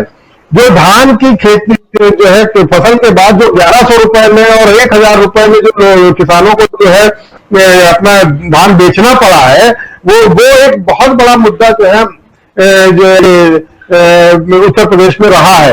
और इसमें जो है गलती किसी की भी रही हो, लेकिन सर खिलाफ भयंकर असंतोष है गांवों में पीछे जो है धान की कीमतों को लेकर, और उसमें काफी सपोर्ट जो है वो किसान आंदोलन का तो मिला ही है। जी बिल्कुल। अब तो एक कमेंट इम्पोर्टेंट कमेंट है डॉक्टर साहिल बिस्ला का, जो कि कहना है कि कुछ दिन पहले मेरे कोरोना पर टिप्पणी को लेकर आपने मुझे बतौर नागरिक कर्तव्य निभाने की बात कही थी। उन्हीं बातों को मद्देनजर रखते हुए मैंने एक एंड्रॉयड एप्लीकेशन विकसित किया है जो कि जल्द ही पूर्ण होगी। बहुत अच्छा काम कर रहे हैं डॉक्टर साहिल बिस्ला आप, और जैसा आपने अभी बताया कि आप ने इस कोरोना महामारी को लेकर के और एक एंड्रॉयड एप्लीकेशन जो बनाया है, मैं तो कहूँगा कि उस एप्लीकेशन के बारे में आप हमारे कार्यक्रम के दौरान ज़रूर बताइएगा, ताकि हम लोग भी उस एप्लीकेशन को देखें और उसका लाभ ले पाएं, उठा पाएं। ये हम बिल्कुल चाहेंगे। और उसके अलावा आपने लिखा है कि जनता को सही समय और जगह चुनने में मददगार साबित होंगे। मैं उम्मीद करता हूं कि डीवी लाइव हमें इसकी पदोन्नति में पूरा सहयोग दें। बिल्कुल हम चाहेंगे कि आप उस एप्लीकेशन को लेकर आइए, और हम बिल्कुल बताएंगे अपने साथियों को, जो हमारे दर्शक हैं, जो हमें लगातार देखते हैं, उनके बीच भी हम आपके इस एप्लीकेशन के बारे में चर्चा जरूर करेंगे। आप हमारे प्रोग्राम को देखते हैं और आप सुपर चैट के थ्रू ये मैसेज दे रहे हैं, तो बिल्कुल आपको धन्यवाद भी देता हूं। और आप हमारी बातों से इत्तेफाक रखते हुए आप जैसा कह रहे हैं कि आपने एप्लीकेशन तैयार किया है, तो इससे अच्छी बात और क्या हो सकती है। अगर आप जनता के हित में सोच रहे हैं, जनता की मदद करना चाह रहे हैं और उसके लिए आप मेहनत कर रहे हैं और कुछ लेकर आ रहे हैं, तो हमारा भी फर्ज बनता है कि उसका प्रचार प्रसार ज्यादा से ज्यादा लोगों के बीच में किया जाए और उससे ज्यादा से ज्यादा लोग उसका लाभ उठा पाएं। आज की तारीख में डॉक्टर साहिल बिस्ला जी, ये बता दूं, या तमाम हमारे साथी जितने भी हैं, एक मदद की दरकार रखते हैं अलग अलग जगहों से। अगर किसी को ऑक्सीजन नहीं नसीब हो पा रही है और किसी को बेड नहीं मिल पा रहा है, तो कहीं और कोई अस्पताल तक नहीं पहुंच पा रहा है, कोई भाग रहा है। और अजय जी तो अभी कुछ दिन पहले हमारे और भी साथियों के साथ गए भी थे और इन्होंने पूरी रिपोर्टिंग की थी। दिल्ली के अस्पतालों का क्या हाल है, यही हाल अगर लखनऊ की बात करें तो वहां भी है। हर जगह जिस जगह जाइए वहां के अस्पतालों का ऐसे ही बुरा हाल है। इसमें अगर कोई भी एप्लीकेशन, कोई भी ऐप अगर किसी तरह से भी मददगार साबित हो इस बीमारी से लड़ने में, जूझने में, इससे निजात दिलाने में, तो इससे अच्छा और क्या हो सकता है। तो मैं तो कहूंगा कि आप बिल्कुल लगे रहिए और इस काम को कीजिए, आप कर रहे हैं। लेकिन एक बार फिर से अमलेंदु जी आपके पास आना चाहूंगा। आज आपके कमेंट बिल्कुल क्लियरली ले नहीं पाया और एक आखिरी ट्राई और कर लेता हूं आज के लिए कि हाँ, मैं चाहूंगा कि आपकी आवाज जो है वो बिल्कुल क्लियर आए। और सवाल यही उठता है, जैसे पहले भी कह रहा था मैं, उत्तर प्रदेश अब बिल्कुल सामने है अमलेंदु जी। पंचायत चुनाव को लेकर के तमाम बातें होती रहीं कि इस कोरोना काल में पंचायत चुनाव आप क्यों करवा रहे हैं साहब। बिहार में भी पंचायत चुनाव कराने की बारी आ गई थी, लेकिन बिहार के पंचायत चुनाव को टाल दिया गया क्योंकि 15 अप्रैल के बाद हम लोगों ने देखा कि कोरोना महामारी का कहर किस ढंग से इस देश पर बरपा है। और लेकिन इस बीच, इससे पहले ही पंचायत चुनाव उत्तर प्रदेश की घोषणा घोषणा हो गई थी। और जैसा हमारे साथी अवनीश कुमार बता रहे थे कि पहले फेज में तो बीजेपी के पक्ष में लोगों ने वोट दिया है, लेकिन उसके बाद से जो परेशानियां कोरोना को लेकर के लोगों ने झेली हैं, और खासकर आप याद कीजिए, हम लोग अपने प्रोग्राम के तहत भी हम लोगों ने चर्चा की थी कि शमशान के बाहर आपने किस प्रकार उसको घेर करके और ढकने की कोशिश की। कई जगह सरकार ने कैसे पोस्टर बैनर लगवा दिए कि यहां फोटो लेना मना है, यहां वीडियो बनाना मना है। इन तमाम बातों से यह साफ जाहिर होता रहा कि आप बहुत कुछ बातें छुपाना चाहते हैं, फिर भी बातें आती रही, हम चर्चा करते रहे। आप कुछ भी कितना भी छुपा लीजिए, लेकिन जब जनता नाराज होगी तो वो जाकर बटन दबाएगी या टिक लगाएगी अगर वोटर बैलेट पेपर पे, तो वो आपके अगेंस्ट जाएगा। ये बात क्या योगी सरकार नहीं समझती है अमलेंदु जी? देखिए, योगी सरकार बिल्कुल समझती है, और योगी सरकार और मोदी सरकार में जो है एक प्रतिद्वंद्विता का ये स्पर्धा छिड़ी हुई है कि कौन अपने को ज्यादा बड़ा जो है वो आतताई साबित कर सकता है। कुल मिलाकर के तो दोनों जो है एक दूसरे से आगे निकलने की कोशिश कर रहे हैं जनता पे दमन करने के मामले में। तो ये है, और मालूम योगी सरकार को भी था, मालूम योगी सरकार को कि आने वाले दिनों में स्थितियां कितनी खराब होने वाली हैं। और दोनों लोग जो थे वो मतलब योगी आदित्यनाथ तो जो थे वो स्वयं कोरोना पॉजिटिव व्यक्ति के संपर्क में आने के बाद वहां रैलियां कर रहे थे पश्चिम बंगाल में। यह आरोप प्रियंका गांधी ने लगाया, उसके बाद खबरें भी आई कि योगी जी स्वयं जो थे वो कोरोना पॉजिटिव हो गए, उनकी फ्लीट का ड्राइवर हो गया, उनके कई बड़े अफसर जो थे वो कोरोना पॉजिटिव हो गए। तो ये सारी चीजें जो हैं ये निश्चित तौर पे ये साबित करती हैं कि दोनों सरकारें जो हैं वो अवेयर थी कि स्थितियां इतनी खराब होने जा रही हैं। और मुझे लगता है कि इस पंचायत चुनाव में सबसे ज्यादा गुस्सा जो जनता का निकला है वो इसी को लेकर के निकला है। और भी कारण होंगे, निश्चित तौर पर हो सकते हैं और भी कारण, लेकिन फिलहाल जो वो फौरी गुस्सा जो निकला है इन पंचायत चुनाव में, वो उसमें महत्वपूर्ण कारण ये कोरोना को लेकर के इस सरकार की गैर जिम्मेदाराना रवैया और जो इसका जो तानाशाही पूर्ण रवैया है और गैर मानवीय, बल्कि कहा जाए कि एक तरीके से बिल्कुल पैशाचिक कृत्य जिस तरीके से हुए हैं सब मिला करके, जनता को मौत मुंह में धकेला गया है जिस तरीके से, तो ये सब जो चीजें थी इसने निश्चित तौर पर बड़ा रोल जो है इसमें निभाया है मिला करके। लेकिन जहां तक ये सवाल है कि हिंदुत्व फेल हो गया, ये पास हो गया, मुझे अभी भी लगता है कि हिंदुत्व जो है कम से कम यूपी में फेल नहीं हुआ है। लोगों को बहुत संभल के रहने की आवश्यकता है, क्योंकि इनके पास ये हथियार ऐसा है। देखिए, काशी हो या अयोध्या हो या मथुरा हो या कानपुर हो, मतलब जहां भारतीय जनता पार्टी के जो कहे जा रहे हैं कि ये गढ़ है और यहाँ वो हार रही है कुल मिलाकर के, तो एक तो ये कि ये ग्रामीण क्षेत्र थे, इसको भी समझना चाहिए कुल मिलाकर के। ग्रामीण क्षेत्र थे, और अयोध्या का जैसा अजय जी ने बताया भी, अयोध्या तो पहले भी भाजपा का मतलब एक तरह से गढ़ नहीं रहा है। अयोध्या के अंदर जो है साझी संस्कृति और साझी विरासत जो है वो कामयाब मतलब बरकरार रही है। और अयोध्या में ही मैंने जैसे पहले भी बताया था कि 1989 का जो चुनाव था, जो महत्वपूर्ण चुनाव था, जब राम मंदिर का शिलान्यास था, उस चुनाव में कम्युनिस्ट पार्टी के उम्मीदवार थे मित्र सेन यादव, उन्होंने बजरंग दल के जो प्रांतीय संयोजक थे विनय कटियार और हिंदुत्व के बड़े भारी मसीहा थे, हिंदू हृदय सम्राट थे, उस समय मोदी जी से बड़ा कट था उनका, उनको जो था अयोध्या में बुरी तरीके से हराया था। तो ये इसलिए काशी भी जो है वो मोदी जी आज पहुंचे, लेकिन उससे पहले काशी जो है पंडित कमलापत त्रिपाठी का कर रहा है। तो ये चीजें जो है ये चीजें देखनी होंगी। मथुरा भी जो है भाजपा का एक तरह से गढ़ नहीं है, मथुरा अगर गढ़ कहा जाएगा तो राष्ट्रीय लोकदल का गढ़ रहा है पहले से। लेकिन ये है कि इनके गढ़ हो या नहीं हो, जिस समय इन्होंने राम मंदिर का मुद्दा उठाया था उस समय भी इनका गढ़ नहीं था अयोध्या और फैजाबाद, लेकिन इन्होंने अयोध्या और फैजाबाद के नाम पर पूरे देश में आग लगाई थी। तो ये आग लगाऊ पार्टी जो है ये किसी को भी सिंबल बना करके कहीं भी आग लगा सकते हैं। आप केरल का देख लीजिए, इन्होंने सबरीमाला को लेकर किस तरीके से पूरे केरल में आग लगाई, और क्या है इनका केरल में। तो ये कुछ भी कर सकते हैं, मतलब ये इसलिए मुझे लगता है कि दूसरे लोग जो हैं उनको इनकी हर चाल से, इनकी हर विधा से वाकिफ रहना चाहिए। मैं फिर कहूंगा कि विपक्ष जिस तरीके से ये सोच के बैठा हुआ है कि लोग नाराज होंगे तो हमको वोट देंगे, इस मुगालते में किसी को नहीं रहना चाहिए। आप अगर जनता के साथ नहीं खड़े हैं संकट के समय में, तो जनता फिर रोध होके उन्हीं के साथ चली जाएगी, ये भी आपको मानना पड़ेगा। इसलिए अपने अंदर सुधार करें। विपक्ष के तमाम लोग, मैं किसी पार्टी का नाम ले रहा हूं, जो भी आज सड़क पे दिखाई नहीं दे रहा है वो सड़क पे आए, जनता के साथ खड़ा हो। ये संकट का समय है, जो इस समय जनता के साथ खड़ा होगा, जनता उसके साथ खड़ी होगी, और चुनाव बहुत दूर नहीं है। मुझे लगता है कि इसका असर जो है, जो अभी की परिस्थितियां चल रही है, इनका निश्चित तौर पर चुनाव पर असर रहेगा। और खासतौर से उन मतलब जिन लोगों के परिजन मारे गए हैं और इस सरकार की वजह से मारे गए, सरकार की नाकामियों की वजह से, सरकार की फेल्योर की वजह से मारे गए, ये निश्चित तौर पर हत्याएं हैं। ऑक्सीजन की कमी से जो लोग मरे हैं वो कोरोना से नहीं मरे हैं, वो सरकार की नाकामी, सरकार की फेल्योर से मरे हैं, और ये निश्चित तौर पर एक कहा जाए सामूहिक हत्याएं हैं। तो उनके परिजन जो हैं, उनके नातेदार, रिश्तेदार, उनके आस पड़ोसी, वो किस तरीके से इस गम को भूल जाएंगे कि ये नाकारा सरकार जो है संकट के समय एक सिलेंडर गैस का इंतजाम नहीं कर पाई थी। तो ये बहुत सी चीजें हैं, लेकिन ये निश्चित तौर पे ये फिर जनता को जो है उसी हिंदू मुसलमान पे बांटना चाहेंगे और बांटेंगे। लोगों को सावधान रहने की जरूरत है। आपको अपने सवाल उठाते रहना है कि जो संकट का समय है उसमें हिंदू और मुसलमान काम नहीं आता है। एक जिम्मेदार सरकार जो है वो होनी चाहिए, जो कि सरकार में सर्वथा अभाव जी।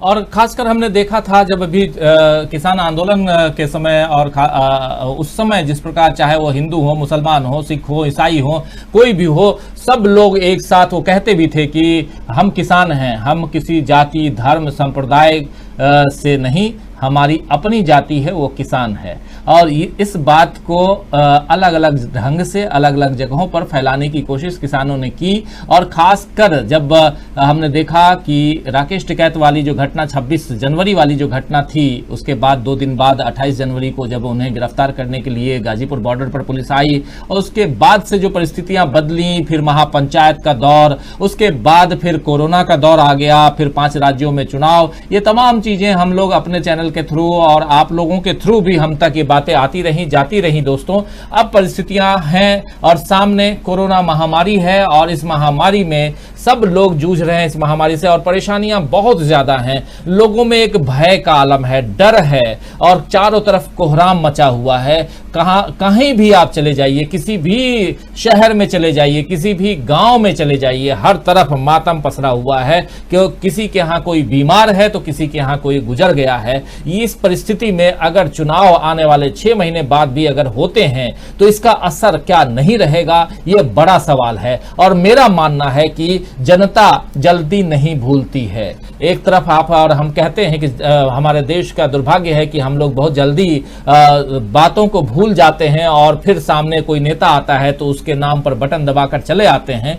लेकिन जब ऐसी मार पड़ती है तो जनता नहीं भूलती है, और मैं यही देख रहा हूं। और आने वाले समय में मुझे लगता है कि जो पश्चिम बंगाल का जो रिजल्ट आया है, वैसे ही कुछ रिजल्ट उत्तर प्रदेश या आने वाले समय में उत्तराखंड हो या अलग अलग जगहों पे आए। हमारे साथ कुछ साथी जुड़े हुए हैं जो लगातार कमेंट कर रहे हैं। नेहा शर्मा का कहना है योगी भगाओ, यूपी बचाओ। आपसा खां है, कह रही हैं कि श्यामलाल जी अब तो पूरा भारत ही मर रहा है कोरोना से, मैं क्या चीज हूं। आपको पता है कि आपसा खां पॉजिटिव है इस वक्त, लेकिन देखती हैं हमारे इस प्रोग्राम को।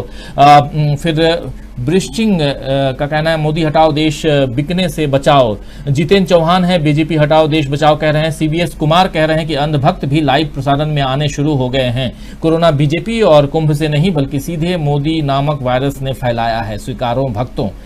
ये कहना है सीबीएस कुमार का। फिर ये इसलिए कहना, ऐसे कमेंट्स को मैं इसलिए पढ़ता भी हूं क्योंकि कहीं ना कहीं देखिए, जो हुक्मरान हैं, जो देश के प्रधानमंत्री पद की कुर्सी पर बैठे हैं, जो देश के रक्षक हैं, रक्षा मंत्री की कुर्सी पर बैठे हैं, चाहे जो गृह मंत्री की कुर्सी पर बैठे हैं, उनकी जिम्मेदारी ज्यादा महत्वपूर्ण हो जाती है।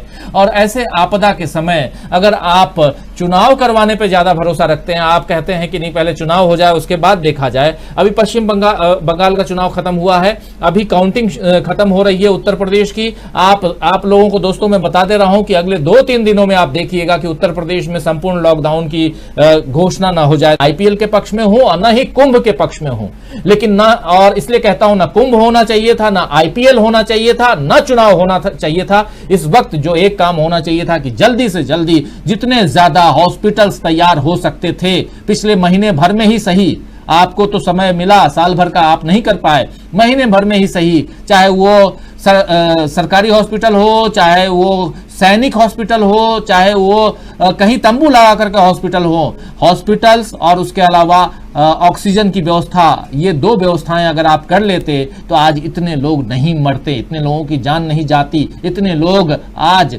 कई अनाथ हो गए, अनाथ नहीं होते। ये बात समझने की जरूरत थी, लेकिन नहीं समझी हमारी सरकार, और आज भुगत रही है देश की जनता। ये देश हम और आप सब भुगत रहे हैं। अखिल ऐश कह रहे हैं कि बीजेपी ने कोरोना लाया नहीं है लेकिन फैलाया जरूर है। हरिद्वार कुंभ हो या चुनाव की रैलियां हों, रोकने के लिए दान लेकर आप अपना मतलब सुधा लेना कह रहे हैं। ऐसे तमाम साथी रामजी यादव कह रहे हैं कि ये सरकार केवल अपना उल्लू सीधा करती है, मिस आब मस्ती बीजेपी गद्दार पार्टी कह रही हैं। फिर उसी तरह राजेश सिंह है, मुर्शीद अंसारी हमारे साथ बने हुए हैं जो कह रहे हैं झारखंड से बीजेपी को उखाड़ फेंका जेएमएम के हाफिजुल हुसैन ने। मधुपुर विधानसभा की बात कर रहे हैं विवेक सिंह मालविया हमारे साथ बने हुए हैं। राम बहादुर वर्मा बीजेपी हटाओ कह रहे हैं। तनवीर आलम, अनिल लोधीपुरी कह रहे हैं कि भारत को यदि अपने मूल उद्देश्य को प्राप्त करने हैं तो मजबूती से जनता को एकजुट होकर छलिया भाजपाई को सत्ता से बाहर करना होगा। असलम चिश्ती भी बने हुए हैं। तमाम साथी, सुरेंद्र कुमार भी कोरोना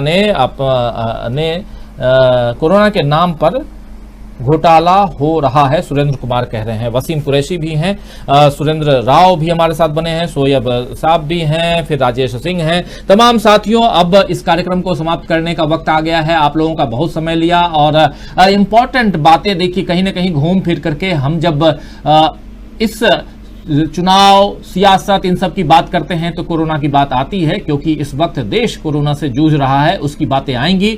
लेकिन इसके साथ साथ मैं एक बात जरूर करना चाहूंगा कि पश्चिम बंगाल में जिस प्रकार अभी हिंसा की बातें उठ रही हैं, वहां से कोई भी करवा रहा हो, ये ठीक नहीं है। हिंसा कहीं से भी ठीक नहीं है, जायज नहीं है, ये नहीं होना चाहिए। ये मैं आरोप प्रत्यारोप के बीच नहीं जाना चाहता हूं। किसके लोग करवा रहे हैं, कौन गुंडा मवाली निकल कर बाहर आ रहा है, ये मायने नहीं रखता। मायने ये रखता है कि मरते या भुगतते अपने ही लोग हैं, जनता ही है और आपके दोस्त साथी ही हैं। इसलिए ये समय अच्छी बात नहीं है। अगर बीजेपी के लोग बाहर निकल कर हिंसा फैला रहे हैं तो वो भी सही नहीं है। टीएमसी के लोग पश्चिम बंगाल में हिंसा फैला रहे हैं तो वो भी सही नहीं है। लेकिन दूसरी तरफ हम लोग चर्चा आज कर रहे थे दोस्तों, खासकर उत्तर प्रदेश पंचायत चुनाव की, और पंचायत चुनाव के विश्लेषक के रूप में हमारे साथ आज न सिर्फ पंचायत चुनाव, बाकी तमाम विश्लेषण के अलग अलग खबरों के विश्लेषक के रूप में हमारे साथ जो लोग जुड़े रहे, एक बार उन सबसे धन्यवाद कहने का समय आ गया है। अजय जी, आपको बहुत बहुत धन्यवाद कि आपने चर्चा के लिए वक्त निकाला। अमलेंदु जी, आपको बहुत धन्यवाद कि आपने चर्चा के लिए वक्त निकाला। और अवनीश जी, आपको बहुत बहुत धन्यवाद कि आपने चर्चा के लिए वक्त निकाला। आप तीनों को बहुत धन्यवाद। और धन्यवाद देना चाहता हूं आनंद भदौरिया जी का, जो हमारे साथ जुड़े, समाजवादी पार्टी के एमएलसी हैं, लेकिन उनकी आवाज बहुत क्लियर नहीं आ पाई, इसलिए उनके विचारों को बहुत ज्यादा आप लोगों तक मैं नहीं पहुंचा पाया। आगे आने वाले समय में हमारी कोशिश रहेगी कि अलग अलग पार्टी के ऐसे कुछ प्रमुख नेताओं से भी आप लोगों को रूबरू करवाऊं, उनके विचारों को डिबेट में नहीं बैठाऊंगा, ये मैं आप लोगों से वादा करता हूं। और पहले भी कहता रहा हूं, हमारे इस डिबेट में हमारे एक्सपर्ट्स ही बैठेंगे, लेकिन उनके जो विचार होंगे किसी भी मुद्दे पर, ये जरूर उनसे हम लेते रहेंगे और अलग अलग नेताओं के विचारों से हम आप लोगों को अवगत कराएंगे। तो दोस्तों, साथियों, शुभचिंतकों, आप लोग हमारे साथ जुड़े रहे, इस कार्यक्रम में लगातार बने रहे। आप सबको बहुत बहुत धन्यवाद देता हूं। एक बार फिर से शुक्रिया अदा करता हूं कि पूरे 1.5 घंटे हमारे साथ आप बने रहे और इस कार्यक्रम को आप लोगों ने सफल बनाया। बहुत सारे लोग जो हैं, बहुत सारे साथी लगातार कमेंट कर रहे हैं, उनके कमेंट मैं नहीं ले पाया, लेकिन फिर भी कुछ लोगों के कमेंट फटाफट ले लेता हूं। अशोक कुमार सिंह हैं जो नेक्स्ट पीएम ममता, फिर मुर्शीद अंसारी कह रहे हैं भारत के पीएम और गृह मंत्री मिलकर एक सीएम को नहीं हरा सकते और वो देश के विकास क्या कर सकते हैं। उसके अलावा रिजवान अली हैं जो यूपी पंचायत चुनाव के अपडेट बता दीजिए पूछ रहे हैं। अपडेट में आपको बता दूं कि समाजवादी पार्टी और बीजेपी के बीच कांटे की टक्कर चल रही है और एक सवाल यह भी आया था कि समाजवादी पार्टी या बीजेपी या किसी पार्टी का नाम कैसे आ रहा है। आपको बता दूं कि उत्तर प्रदेश का जो चुनाव है वो चुनाव कहीं से भी पार्टी बेस्ड चुनाव नहीं है, लेकिन पार्टी समर्थित ये पंचायत चुनाव है। तो पार्टी के नेता जो कार्यकर्ता हैं उन लोगों ने ही चुनाव लड़ा है और इसलिए वहां से ये बातें आती हैं कि हाँ, इस पार्टी के लोग इतने हैं, उस पार्टी के लोग उतने हैं, यानी पार्टी समर्थित हैं और कहीं ना कहीं वो पार्टी के लोग ही हैं, लेकिन घोषित तौर पे पार्टी नहीं है। महबूब सबीर हैं जो कह रहे हैं यूपी पंचायत चुनाव के अपडेट बता दीजिए। वही मैं आपको बता रहा हूं कि दोनों के बीच अभी समाजवादी पार्टी ऊपर है और बस माफ करें बीजेपी पीछे है, लेकिन समाजवादी पार्टी अभी तक नंबर 1 पार्टी बनी हुई है। मोहम्मद अजमत हैं जो क्या बिहार में भी सरकार जाएगी, पूछ रहे हैं। ये एक बड़ा सवाल है, इस पर भी चर्चा करेंगे, बिहार की चर्चा करेंगे और बिहार की सरकार के बारे में चर्चा करना जरूरी है, ये भी करेंगे हम किसी न किसी दिन। सुपर 40 न्यूज भी हमारे साथ बने हुए विनोद रावत भी हैं हमारे साथ। असलम चिश्ती लगातार कह रहे हैं कि परिवर्तन की बयार उत्तर प्रदेश में शुरू हो गई है, 2022 में बीजेपी का बाहर जाना निश्चित हो गया है। मोहम्मद अजमत शौकत अली हमारे साथ, अल्लाह सबको मैसेज थोड़ा ऊपर चला गया, लेकिन मोहम्मद अली हमारे साथ में है, सुरेंद्र कुमार, सलाहुद्दीन गौहर, दिनकर कृष्ण सागर, क्षीर सागर हमारे साथ। BJP tried all tactics but people are wise, बिल्कुल सही कह रहे हैं। दुर्गेश यादव भी हमारे साथ, अमरेंद्र कुमार यादव बीजेपी वाले, नहीं समझ पाया क्या लिख रहे हैं, लेकिन सुरेंद्र हैं, जुनैद अंसारी हैं और फारूक खान हमारे साथ हैं। पंजाब चुनाव में बात करने की जरूरत है सर, बिल्कुल पंजाब चुनाव भी है, उस पर भी बात करेंगे, बिल्कुल करेंगे। पंजाब है, उत्तराखंड चुनाव है, गोवा चुनाव है, ये इन सारे चुनावों पे बात करेंगे। फिर गयासुद्दीन अंसारी भी हमारे साथ में है, एलबी स्मार्ट क्लासिकल हमारे साथ में है, फिर विरासत बेग हमारे साथ, राजीव जी सलाम कह रहे हैं। आफसा खान, एमपी वाले पत्रकारों को भी बुलाया करें सर, बिल्कुल। एमपी के हमारे पत्रकार अभी आपको पता ही है, भारत शर्मा जी जो हैं वो कोरोना पॉजिटिव हैं, तो वो अभी स्वास्थ्य लाभ ले रहे हैं। जैसे ही कोरोना से बाहर निकलते हैं उनको बैठाएंगे, और भी हमारे काफ़ी साथी हैं एमपी में, उन लोगों को भी बैठाना है, बिल्कुल उन लोगों के विचार भी रखेंगे। अरुण कुमार भी हमारे साथ, अमरेंद्र कुमार यादव, महबूब साबिर, शिव शंकर, निजाम खान, विनोद रावत, आप सबको, महबूब साबिर, आप सबको बहुत बहुत धन्यवाद, बहुत शुक्रिया अदा करता हूं दोस्तों कि आप लोग हमारे साथ जुड़े रहे, बने रहे, इस कार्यक्रम को आप लोगों ने सफल बनाया। अब कल शाम 7 बजे फिर आपके सामने हाजिर होंगे, तब तक दीजिए हमें इजाजत और देखते रहिए डीबी लाइव। नमस्कार।